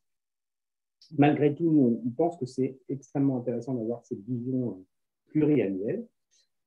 Nous, à titre sur le territoire sur lequel je travaille, on a une grande complexité puisqu'on a un empilement de dispositifs en rue, de communes, Louviers en rue régionale, Val-de-Reuil en rue nationale, cœur de ville pour certaines communes, petite ville de demain pour d'autres, contrat de ville, contrat local de santé, bref, un empilement de dispositifs très compliqué. L'État nous disant ça va être très simple, on va avoir un document 4, mais finalement, on garde quand même la gouvernance de chaque dispositif. Donc tout ça génère beaucoup de complexité. Donc sur le CRTE, chez nous, au niveau anglo-séneur, on a, si je résume les grandes thématiques, on a un gros volet mobilité avec un SDIC, un acronyme, mais enfin, c'est le développement des mobilités douces. Beaucoup de fiches sur la résorption de friches, notamment des friches industrielles, mais pas que. De l'accompagnement à la rénovation de bâtiments publics, donc des communes, des écoles, etc. Et puis, peut-être, ça c'est un peu atypique, mais en tout cas, nous, on a réussi à convaincre l'État de mettre en place des fiches dispositifs. C'est-à-dire que à 5 ans, les communes ne savent pas toujours ce qu'elles vont faire, mais on a prévu une fiche un peu cadre qui permet c'est un principe finalement sur lequel on s'engage et on met en face de ces grands principes, donc une rénovation énergétique, quelle qu'elle soit, même si on ne connaît pas le bâtiment à l'avance, on est d'accord sur ce principe et nous, on appuie cela avec le dispositif de pacte fiscal et financier de l'AGLO, notamment des fonds de concours dédiés qu'on verse aux communes, notamment sur ce volet énergétique. Voilà assez rapidement, mais j'espère avoir tenu le timing, ce que je pouvais vous dire à ce sujet. Donc, nous, le CRTE, clairement, on pense que c'est au niveau de la DGCF, là, c'est vraiment quelque chose d'intéressant. Dans l'application, après, qu'on verra si on arrive à vraiment avoir ces perspectives. Un dernier point, nous, par exemple, sur le territoire de l'AGLO, le CRTE a été signé entre l'État et l'AGLO. Dans d'autres territoires, les communes ont été associées. Dans d'autres territoires, la région a signé. Dans d'autres territoires, le département a signé. Voilà, comme je vous disais, il y a 36 approches différentes. Et 36, je suis sans doute un peu modeste. Mais en tout cas, c'est peut-être ça qui sera la principale difficulté. Et puis, est-ce que le flux financier sera au rendez-vous? Merci, merci M. Louty. On reviendra évidemment, d'abord parce que nos relations avec la DGCF est quelque chose d'important pour Intercommunalité de France, mais aussi parce que, on l'a dit en introduction, la notion de contrat avec l'État est une révolution quand même institutionnelle et politique et qu'on a envie de lui donner corps, même si vous avez relevé avec votre œil national et local, que ça n'allait pas forcément tout au bout encore de cette logique-là. C'est encore compliqué à construire.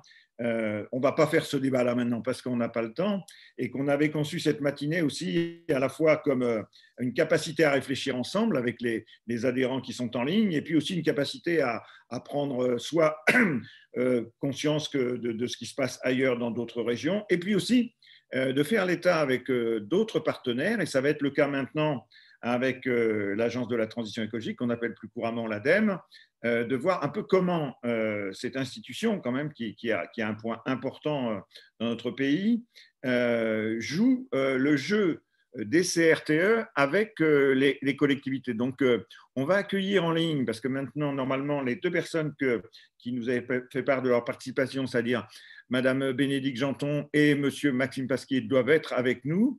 On va le vérifier pour voir. Est-ce que vous êtes là? Oui, bonjour. Bonjour, Madame. Bonjour à tous.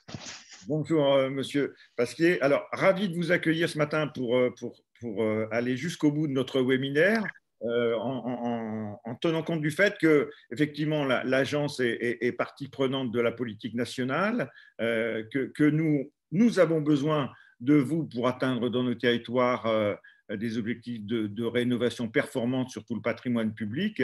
Et puis, petite question subsidiaire que vous demandera de traiter dans le temps qui vous est donné, c'est effectivement si les CRTE ont été conçus dans une vision d'ensemblier, une vision d'ensemble, oui, mais aussi d'acteurs ensembliers de la transition, comment l'ADEME va se mettre à ce diapason-là, nous qui sommes habitués plutôt à des appels à projets, comment l'ADEME va faire dans ses relations avec les collectivités autour de cette notion un peu nouvelle, mais encore une fois constructive d'ensemble des CRTE. Voilà, donc à vous tous les deux de nous aider à comprendre à la fois ce qui existe et ce qui pourrait être désormais cette collaboration dans les territoires.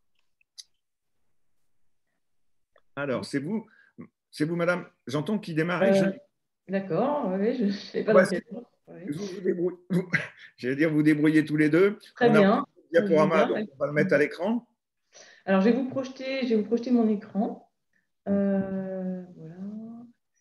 Alors, est-ce que vous voyez mon écran? Ça y est, on l'a. Je vais essayer de le mettre en grand. Voilà, c'est mieux. Très bien. Très bien. Bon, bonjour à tous. D'abord, merci beaucoup de nous avoir permis d'évoquer les dispositifs de l'ADEME et d'avoir ce dialogue avec vous aujourd'hui. Donc, ma présentation donc déjà, je vais peut-être me présenter. Donc, je suis Bénédicte Janton.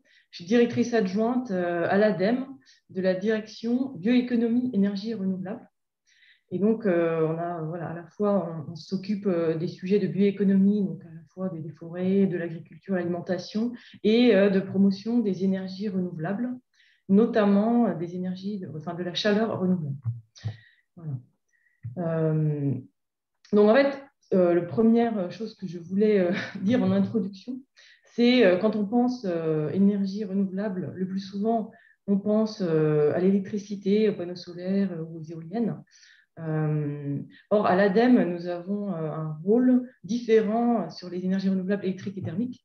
Sur tout ce qui est électricité, c'est vrai qu'en termes on fait des études, on fait de l'animation. En revanche, nous n'avons pas de dispositif de soutien public à l'investissement, tandis que c'est justement le cas sur la chaleur, qui est en fait la première énergie renouvelable en France, c'est bien la chaleur.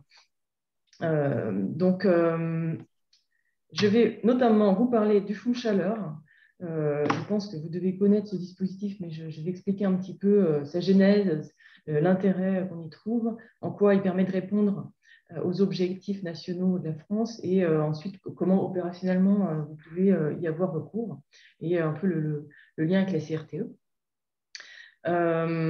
Donc voilà, donc ça je vais détailler petit à petit. Donc d'abord, je voulais tout de suite, en première approche, replanter un peu le décor en termes d'objectifs nationaux d'énergie renouvelable. Donc la chaleur, en fait, c'est 42% de notre consommation énergétique. C'est presque la moitié de ce qu'on consomme. Et sur cette partie d'énergie, on n'a que 23% qui est d'origine renouvelable. Donc en fait, ça montre, et surtout la chaleur est majoritairement, ça montre que la chaleur est majoritairement d'origine fossile et importée. Donc, en fait, on a un énorme gisement de décarbonation de notre économie à travers la décarbonation de la chaleur. Et c'est bien à ça que sert le fonds chaleur. Donc, les grands objectifs, pour rappel, c'est de baisser de 90%. Donc, en fait, il y a des objectifs, d'abord, je veux dire, qui sont soit à 2030, soit à 2050. Et donc, à 2030, en termes de réduction des émissions de gaz à effet de serre, il faut baisser de 40%. Et à 2050, il s'agit d'atteindre la neutralité carbone. Donc, c'est très ambitieux. Et les objectifs, donc ça, c'est tous des objectifs qui sont inscrits dans la loi. C'est à la fois issu de la loi de 2015, transition énergétique pour la croissance verte. Et ensuite, ça a été revu à la hausse avec la loi énergie-climat de 2019. Et donc, la part des énergies renouvelables en 2030, 2030 c'est demain, c'est vraiment des objectifs qui sont très proches. On a dans la consommation finale d'énergie un objectif de 33%. On avait un objectif à 2020 qui était un objectif européen de 23%. Et il faut savoir que récemment, il y a eu un bilan, on est les seuls en Europe à ne pas avoir atteint cet objectif, parce qu'on est à 19% au lieu de 23%. Donc, c'est vraiment pour montrer l'urgence d'accélérer le développement des ENR de la France. Dans la part d'électricité, on doit atteindre 40%, et dans la consommation de chaleur, on doit atteindre 38% en 2030. Et donc, vous voyez qu'on est loin du compte, parce qu'aujourd'hui, on est à 23% de la chaleur d'origine renouvelable en 2020. Et ça se traduit aussi en termes de développement des réseaux de chaleur et de froid par une multiplication par 5 de la quantité de chaleur renouvelable distribuée dans les réseaux de chaleur entre 2012 et 2030. Voilà. Donc ça, c'était juste pour montrer, en fait, on en a vraiment besoin d'accélérer, en fait, aujourd'hui. Enfin, bon, là, l'échelle, on est à 2020-2030, mais il faut faire x2 ou x3 pour atteindre nos objectifs. Voilà. Donc, pour rappel, un peu les modes de production, je pense que vous devez bien connaître ça, mais les différents modes de production de la chaleur renouvelable, c'est pour montrer en fait qu'il y a plein de modes de production différents. Ça permet de s'adapter à chaque territoire, à chaque contexte, pour essayer de trouver le moyen qui est le plus adapté à votre territoire, à votre commune, à votre intercommunalité. Donc, on a la biomasse, d'une part. C'est la première énergie. Après, je vais vous montrer un petit histogramme qui montre les parts respectives de tous ces moyens de production. On a le solaire thermique, donc, qui a été évoqué déjà. On a la chaleur de récupération. Donc, à la fois, ça peut être sur des usines de valorisation énergétique des déchets ou sur des data centers, mais c'est un peu moins développé. Mais traditionnellement, le gros gisement, c'est les UVE. La géothermie. Voilà, donc on a en creuse des puits, notamment en Île-de-France, on a pu faire 70 degrés sous nos pieds. Donc, voilà, donc ça peut être très intéressant de récupérer cette chaleur. Voilà, donc ça, c'est pour montrer un peu les parts relatives des différents modes de production. Et je vais vous expliquer après sur quoi porte notre action à l'ADEME, parce qu'en fait, la moitié de l'énergie, de la chaleur renouvelable, c'est le chauffage au bois domestique. Donc ça, comme ça concerne les particuliers, de même que les pompes à chaleur aérothermique sont aussi en grande part pour les particuliers. Donc en fait, ça ne concerne pas le fonds chaleur, s'occupe plus de cette partie-là, les chaufferies bois énergie collective industrielle et tertiaire, qui représentent 16% de la chaleur, mais également donc les unités de valorisation énergétique des déchets, qui représentent 4%, le gaz renouvelable, donc ça c'est la méthanisation, la géothermie de surface, la géothermie profonde et la chaleur solaire. Voilà. Donc voilà, on a vraiment tout un panel d'outils à notre disposition, de modes de production variés. Donc l'historique du fonds chaleur, ça a été créé dans le cadre des réflexions sur le Grenelle en 2009, avec l'objectif justement d'accélérer le développement de la chaleur, parce qu'il y avait déjà des dispositifs de soutien pour le développement des énergies renouvelables électriques, qui sont aujourd'hui gérés plutôt par la Commission de régulation de l'énergie avec tarif de rachat. Et voilà, on a créé un dispositif pour la chaleur. La différence avec l'électricité, c'est qu'à l'ADEME, avec le fonds chaleur, on octroie surtout des aides aux investissements et non pas au fonctionnement. Voilà, donc c'est ce que je disais tout à l'heure.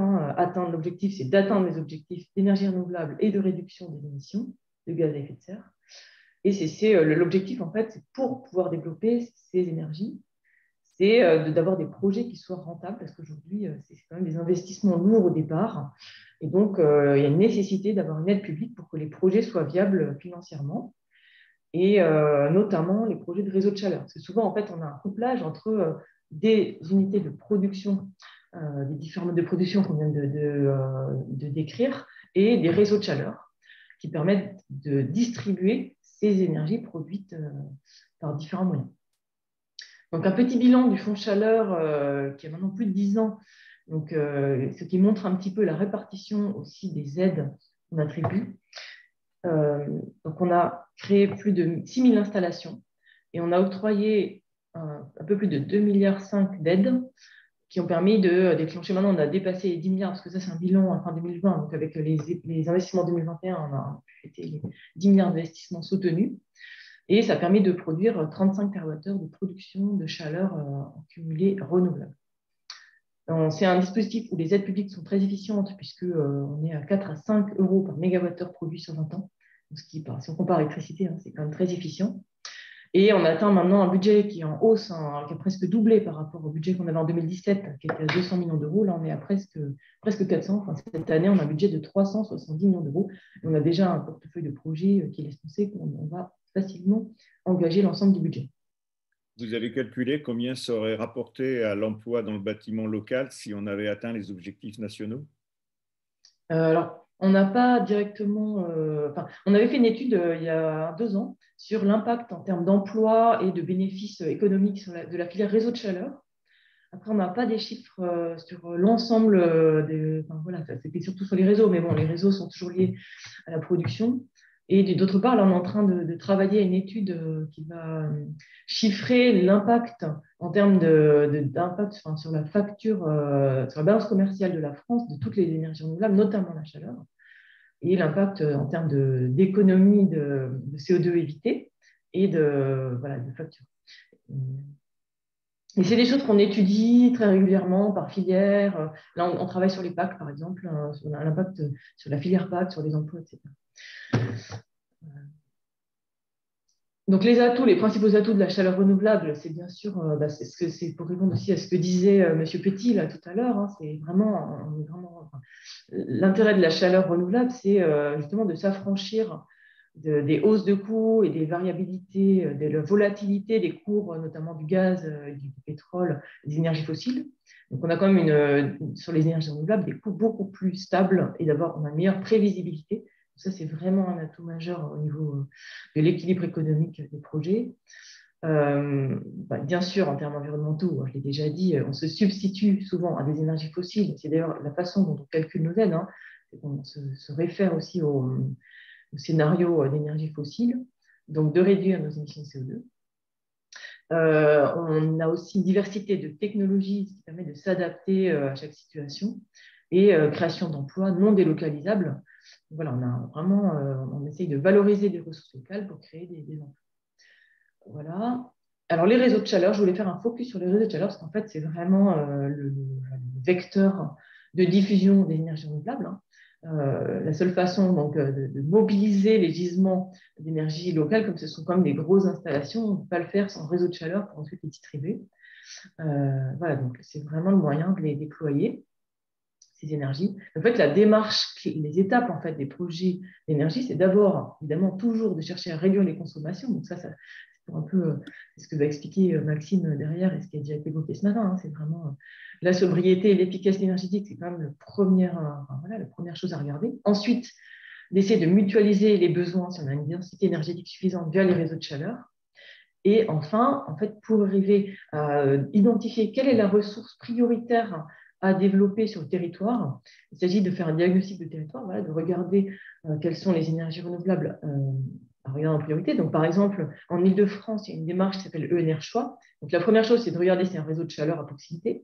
Ensuite, c'est de valoriser la chaleur fatale. Donc, c'est tout ce qui est énergie renouvelable de récupération, soit sur des industries, soit sur des unités de valorisation énergétique des déchets. Ensuite, c'est la géothermie, parce que là, je parle de l'Île-de-France, parce qu'on a vraiment des projets de géothermie qui sont démontrés, qui sont efficaces. On a une ressource géothermique, je veux dire, qui est connue, qui est bien connue, même si on essaye aujourd'hui de la déployer ailleurs en France et d'explorer des nouveaux gisements de géothermie. Et enfin, tout ce qui est biomasse, donc le bois énergie. Bon, là, j'ai cité quelques exemples, mais je pense que je ne vais peut-être pas trop les développer, mais c'est pour montrer qu'en fait, sur différentes communes ou intercommunalités, on va avoir des projets de taille très variée. Hein. Ça va du réseau de Grenoble, qui est historique, hein, de 177 km, Vorep, on est à 4,5, et Cerisé à 1,15 km avec des ressources différentes. Et des tonnes de CO2 évité. Ouais. Si ce n'est, madame, j'entends quand même l'intérêt qu'on peut avoir ce matin dans notre webinaire autour de ça, c'est sur l'apport de l'ADEME, puisque vous avez insisté sur le fait de la disponibilité financière et de l'ambition en matière de réseau de chaleur et de la place que ça peut prendre dans les CRTE, effectivement. Si vous avez suivi, vous avez vu que la question de la colonne des financements et des différents départements ministériels ou des agences a été posée. Et donc, c'est un peu là où on vous attend ce matin pour savoir comment vous positionnez. Là, en l'occurrence, l'ADEME est intervenue comment, là? À quel niveau? En fait, là, c'est intervenu. En fait, c'est ce que je voulais juste expliquer, c'est qu'en fait, on a des modes d'accompagnement. En fait, on a des aides qui sont accessibles par différents moyens. En fait, on peut avoir des appels à projets, mais on peut aussi avoir des contrats de développement des ENR. Et après, en fait, ça peut s'inscrire dans les CRTE. En fait. Donc aujourd'hui, on a une couverture des CRTE sur tout le territoire. Et donc, en fait, on peut mobiliser les aides de l'ADEME dans ces CRTE. En particulier, peut-être le dispositif qui pourrait être adapté notamment, c'est ce que je voulais faire peut-être un petit focus là-dessus. Donc, en fait, voilà, les fonds chaleur, c'est des aides à l'accompagnement de projet, à l'assistance à la maîtrise d'ouvrage, mais aussi des aides à l'investissement, avec des conditionnalités en termes de minimum. Voilà, pour répondre à une aide directe, notamment pour un projet de biomasse, il faut au moins 1200 MWh par an, mais on peut aussi atteindre ces 1200 MWh avec différents projets qui, en cumulé, vont atteindre ce seuil, et ce qui est en temps englobé dans un contrat de développement des ENR. Donc là, je ne vais pas vous détailler en tous les liens, mais on a des sites, notamment le site Agir pour la transition, qui permet d'avoir un parcours client où, en tant que collectivité, vous êtes amené petit à petit à pouvoir cibler le mode d'aide le plus adapté. Et après, voilà. Donc, je voudrais juste peut-être faire un focus là-dessus, parce que ça, je pense que c'est quelque chose qui peut s'inscrire dans les CRTE. C'est les contrats de développement ANR, justement, pour avoir des grades de projets qui peut-être sont plus petites individuellement, mais qui peuvent être éligibles au fonds chaleur en cumulé. Et donc, on a différents dispositifs, des contrats de développement patrimoniaux ou territoriaux, selon qu'on a un opérateur qui fait porter l'ensemble des projets sur son patrimoine, ou alors, si on vise un territoire auquel se raccroche un opérateur qui va être compétent sur un territoire et qui va permettre d'accumuler un certain nombre de projets sur ce territoire pour atteindre les fameux 1200 MWh dont je parlais.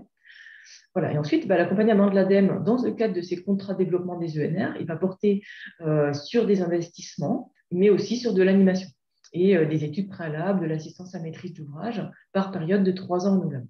Donc, ce dispositif existait déjà par le passé. Il a pris de l'ampleur. On a vraiment travaillé avec les directions régionales de l'ADEME pour le développer de plus en plus. Et là, aujourd'hui, il se déploie massivement sur le territoire.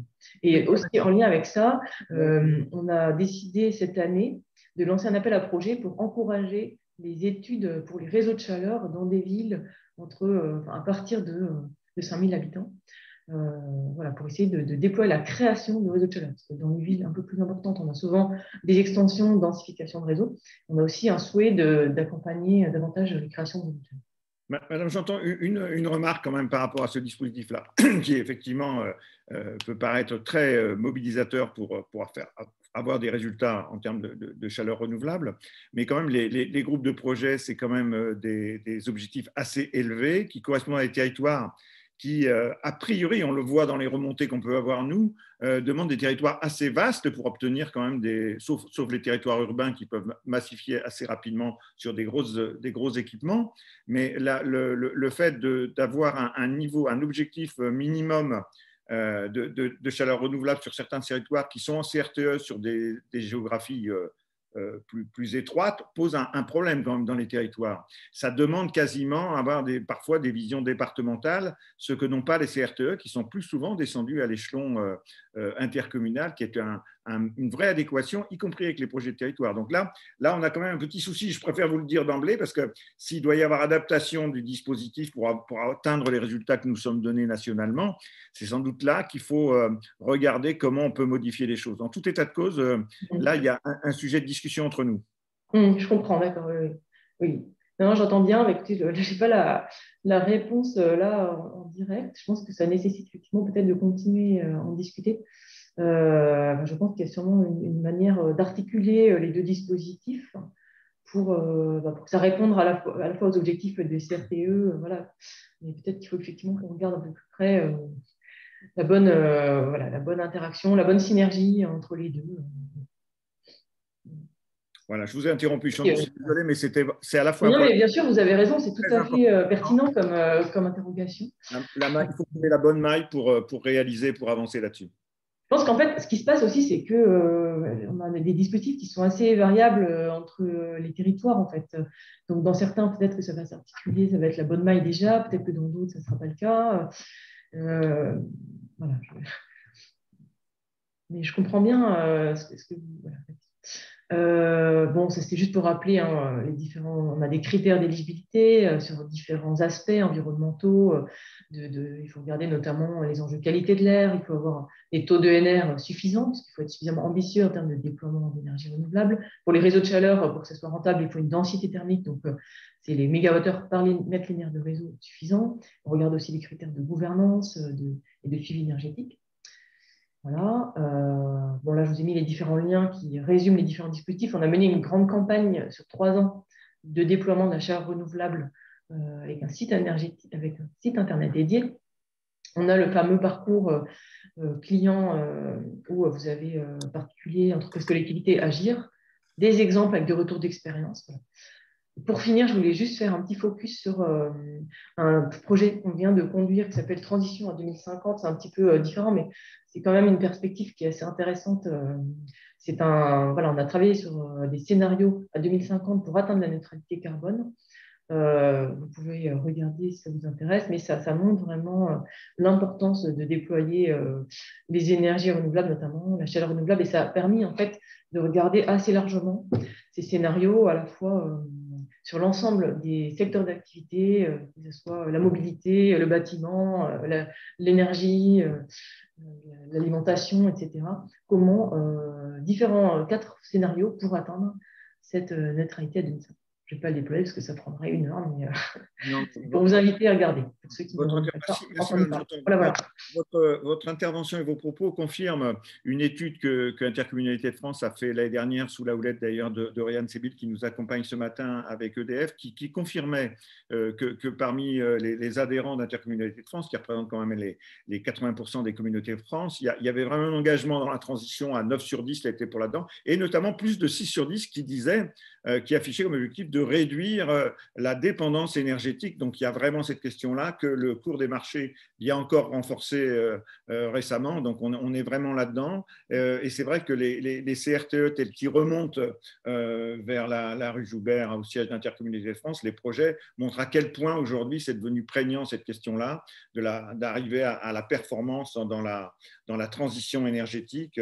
On a besoin de ça, c'est clair. Donc, la question est là. On est encore aussi encore, entre guillemets, dans une situation transitoire. C'est cette logique de contrat qui, pour nous, est extrêmement importante parce qu'elle est pluriannuelle, elle est transversale et elle s'oppose aux appels à projets dont, et je ne voudrais pas être désagréable avec l'agence, mais elle a été souvent le cas de l'ADEME ces dernières années. Alors, on avait pris ça en compte parce que ça correspondait à ça, mais là, vraiment, ça heurte un peu cette logique de CRTE. Donc, on souhaite aussi, nous, qu'il y ait un rapprochement dans cette façon de concevoir au niveau national et local la transition énergétique de façon à ce qu'on avance plus vite.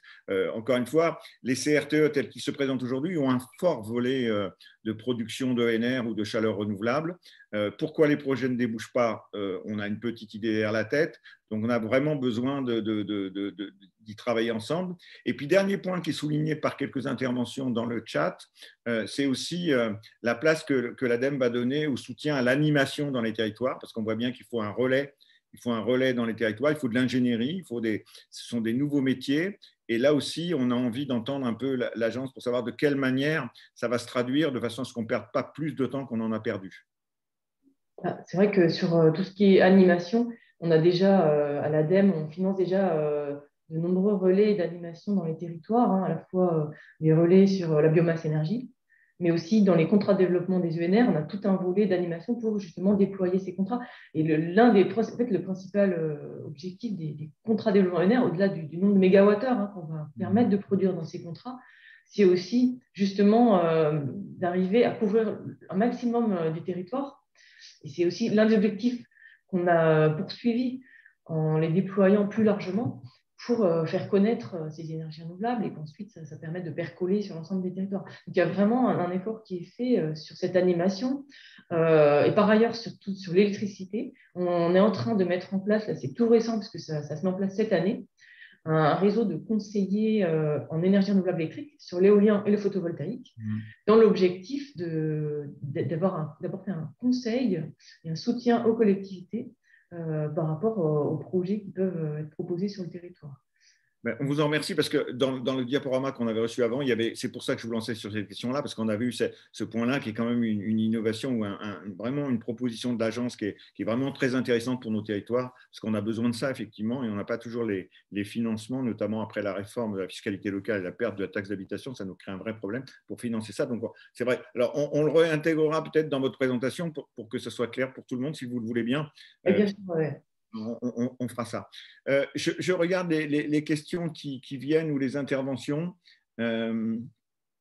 Oriane, est-ce que vous avez repéré des interrogations qui méritent de traiter? On va passer à l'intervention de M. Pasquier également, vu que le temps passe.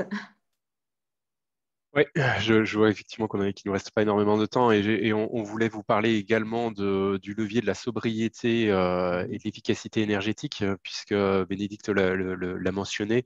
Bénédicte a également mentionné notre exercice Transition 2050 sur les trajectoires pour atteindre la neutralité carbone, et c'est au travers de cet exercice prospectif où on va se placer sur l'identification de différents leviers pour atteindre la transition et la neutralité carbone à l'horizon 2050. Et parmi ces leviers, il y a effectivement tout ce qui est production d'ENR, mais il y a également les leviers de sobriété et d'efficacité énergétique. Et donc aujourd'hui, on voulait également vous parler d'un volet important pour nous, qui est la rénovation énergétique des bâtiments tertiaires publics. Voilà, j'aurais dû commencer par me présenter. Peut-être Maxime Pasquier, donc je suis chef de service bâtiment à l'ADEME. Et donc, alors j'avais préparé quelques slides, je pense que c'est peut-être utile pour vous expliquer justement les offres ADEME. C'est à moi de projeter, c'est ça? Vous pouvez projeter si c'est plus facile pour vous avec le bouton écran partage, exactement. Ok, donc là vous devez voir mon écran, ça marche ou?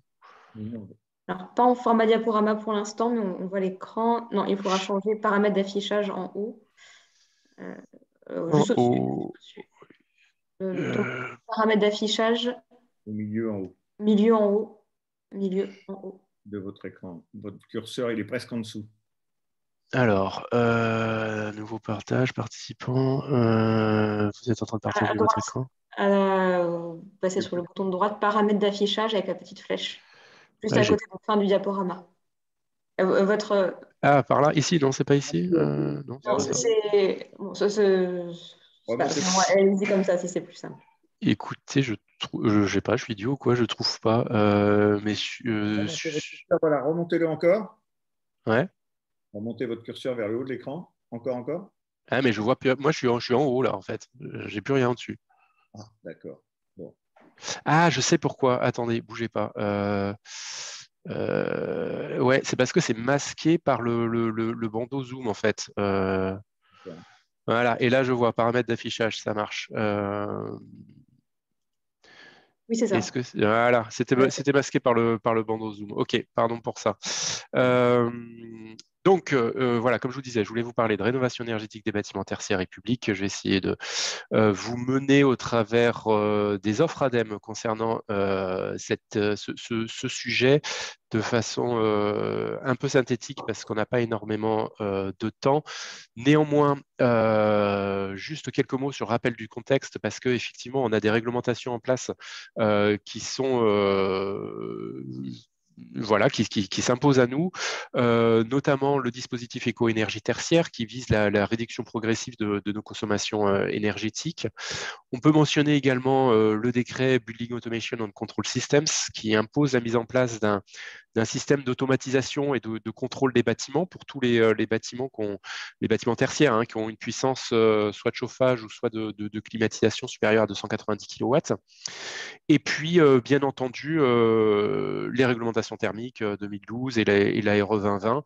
Donc, au passage, justement, la transition entre une réglementation thermique à une réglementation environnementale et donc des réglementations qui reposent sur l'idée de transformer progressivement le parc bâtimentaire pour atteindre la neutralité carbone.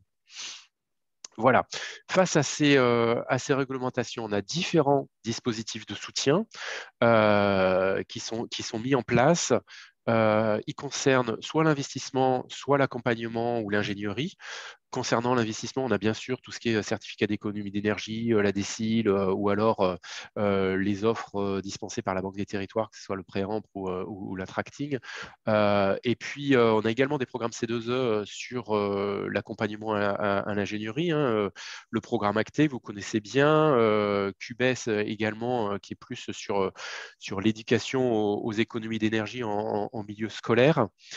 On a également, en termes d'accompagnement, des dispositifs de mise en place de conseillers en énergie partagée. Et puis, on voulait juste mentionner un AMI de l'ANAP, l'Agence nationale d'appui à la performance, qui aide les établissements de santé à améliorer le service rendu aux patients finalement. Et donc, un AMI qui finance une centaine de conseillers de transition énergétique et écologique en santé.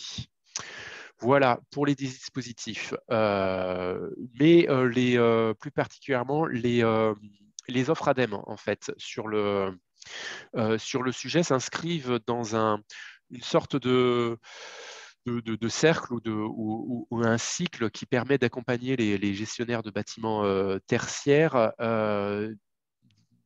suivant de différentes étapes, en fait, voilà, de 1 à 8 étapes pardon, qui mènent à la politique énergétique et environnementale à mettre en œuvre.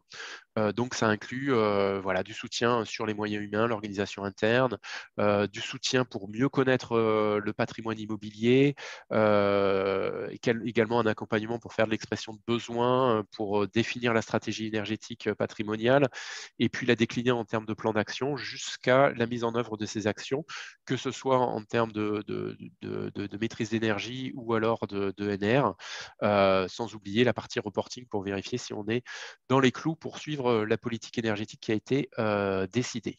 Donc, dans le détail, suivant ce cycle d'accompagnement quelque part, j'ai mentionné les conseillers en énergie partagée. Effectivement, on a un dispositif CEP voilà, ciblé sur les petites communes. La mission d'un CEP, c'est de mettre à disposition un thermicien mutualisé entre plusieurs petites communes. La taille médiane des CEP qu'on met en place, c'est 1100 habitants, et un CEP accompagne en moyenne entre 20 et 25 communes. Voilà, donc un patrimoine moyen de 15 bâtiments par commune. Voilà quelques chiffres clés. On a 370 conseillers en poste, 8000 communes qui sont accompagnées par un CEP. Ça représente 120 000 bâtiments qui sont suivis. Le budget ADEME consacré à ce dispositif, c'est 2,5 millions d'euros par an. Voilà. Et ce qu'on constate, c'est que ça marche. C'est-à-dire que les communes qui sont accompagnées par un CEP sont moins énergivores, d'après une enquête qu'on a menée en 2017. Voilà pour ce dispositif. Autre offre ADEME, une offre qui concerne les SDIE, les schémas directeurs immobiliers et énergie, qui permettent donc d'élaborer, comme le nom l'indique, une stratégie à long terme. Donc l'idée, c'est vision de long terme, action de court terme, pour mettre en adéquation le patrimoine avec non seulement les besoins actuels, mais également les besoins futurs, et vraiment s'engager dans des rénovations énergétiques. Donc, ça permet également de s'inscrire dans le cadre du dispositif éco-énergie tertiaire, bien sûr.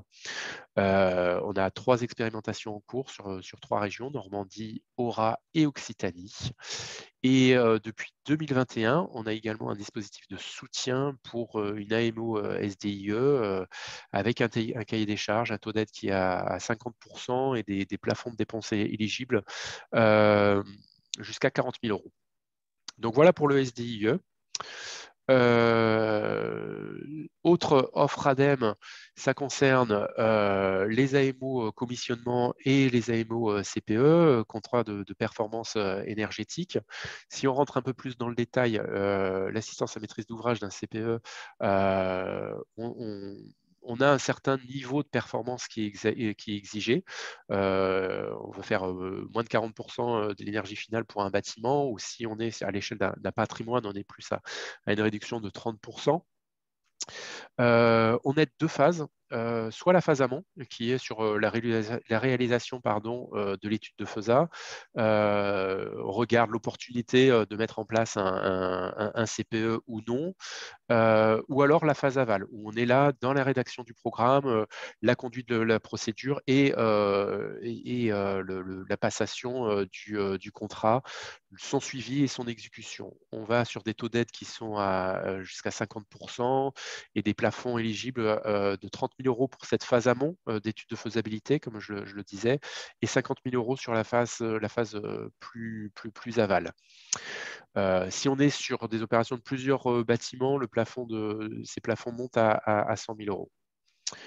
Voilà pour l'assistance à maîtrise d'ouvrage, contrat de performance énergétique. Sur l'assistance à maîtrise d'ouvrage sur le commissionnement, alors le commissionnement, il permet de mettre en œuvre des tâches pour qu'une opération de rénovation atteigne les performances ciblées. Donc, c'est vraiment une obligation de moyens. Le commissionnement permet de créer les conditions pour atteindre et maintenir ce niveau de performance. On est sur des taux d'aide de 50%, des performances également de réduction de 40% d'énergie finale ou alors de l'atteinte d'un BBC Réno, et puis des dépenses éligibles de 30 à 60 000 € en fonction de la taille de l'opération. Voilà, j'en ai fini. Je suis allé hyper vite, mais c'est pour laisser de la place aux questions. Et on vous en remercie, M. Pasquier. Merci beaucoup encore une fois de cette présentation. Alors une fois, même si elle est un peu dans une logique parallèle au CRTE, qui est celle de la logique de l'agence, encore une fois, je l'ai dit tout à l'heure, sur les appels à projets, il y en a un certain nombre. Il y a matière effectivement à faire en sorte que dans les territoires, ça se concrétise plus rapidement que ça ne l'a été. Je regarde la discussion en ligne pour voir si les questionnements qui étaient posés par les participants de notre webinaire de ce matin peuvent être transmis. Alors, DMI, Côte-Rennes, l'ADEME et l'aide financière que je mobilise sur les subventions possibles, mais pas le seul, et il faut s'appuyer, trouver des personnels ressources de ces dispositifs. Je ne sais pas ce que vous en direz. Les communes sont perdues face au nombre important de dispositifs d'appel à projet, d'appel à manifestation. Pour nous aussi, c'est difficile à suivre. Oui, on est un peu toujours sur cette même logique. Tous les territoires ne sont pas égaux en matière d'ingénierie et d'accompagnement. Et donc, il y a une question qui est posée. Est-ce que la formation des personnels des services techniques sont envisageables, notamment donc, sur les énergies naturelles renouvelables? Voilà. Est-ce que là-dessus, vous pouvez compléter? Puis on s'arrêtera là sans doute pour ce matin parce qu'on a déjà un peu dépassé les horaires et je sais que parmi nous, et j'en fais partie, il y en a quelques-uns qui ont des rendez-vous à peu près dans les minutes qui viennent. Voilà. Est-ce que vous pouvez répondre, M. Pasquier, sur ces questions-là, sur l'accompagnement formation? Oui, oui, très rapidement, effectivement. Alors, à la fois sur la complexité des dispositifs, on en a bien conscience. C'est vrai que c'est compliqué et ça mérite un investissement de départ pour pouvoir appréhender quelle est la meilleure aide en fonction du besoin, quel est le meilleur dispositif à déployer. C'est pour ça également que justement, on est focalisé sur l'animation, l'accompagnement pour pouvoir aiguiller au mieux dans les phases les plus amont, mais ça nécessite des ETP effectivement qui sont pas faciles à trouver. On en a conscience. Et puis sur le sujet de la formation. Oui, c'est un point important. On réfléchit au sujet. Il y a des dispositifs également qui sont existants au niveau de la formation via des programmes certificats d'économie d'énergie. Donc, ça vaut le coup d'y jeter un petit coup d'œil. Voilà ce que je peux vous dire très rapidement. Eh bien, on vous en remercie. Moi, je voulais quand même m'excuser auprès de vous, Madame Janton et Monsieur Pasquier, parce qu'on vous a un peu martyrisé sur la gestion du temps. Je pense qu'on aura d'autres occasions de prendre un peu plus de temps, notamment dans la commission environnement, transition écologique et énergétique d'Intercommunalité de France, pour travailler plus dans la longueur. Encore une fois, je voulais remercier tous les participants, qu'ils aient été intervenants de la métropole ou de la Réunion notamment. Vous donnez rendez-vous pour ceux que ces webinaires CRTE sont des points de rendez-vous. Donc, le jeudi 17 mars, où nous traiterons de l'économie circulaire dans les CRTE. Merci encore à vous tous et bonne journée. À bientôt pour vous. Merci. Merci. Au revoir. Merci, au revoir. Merci. Au revoir.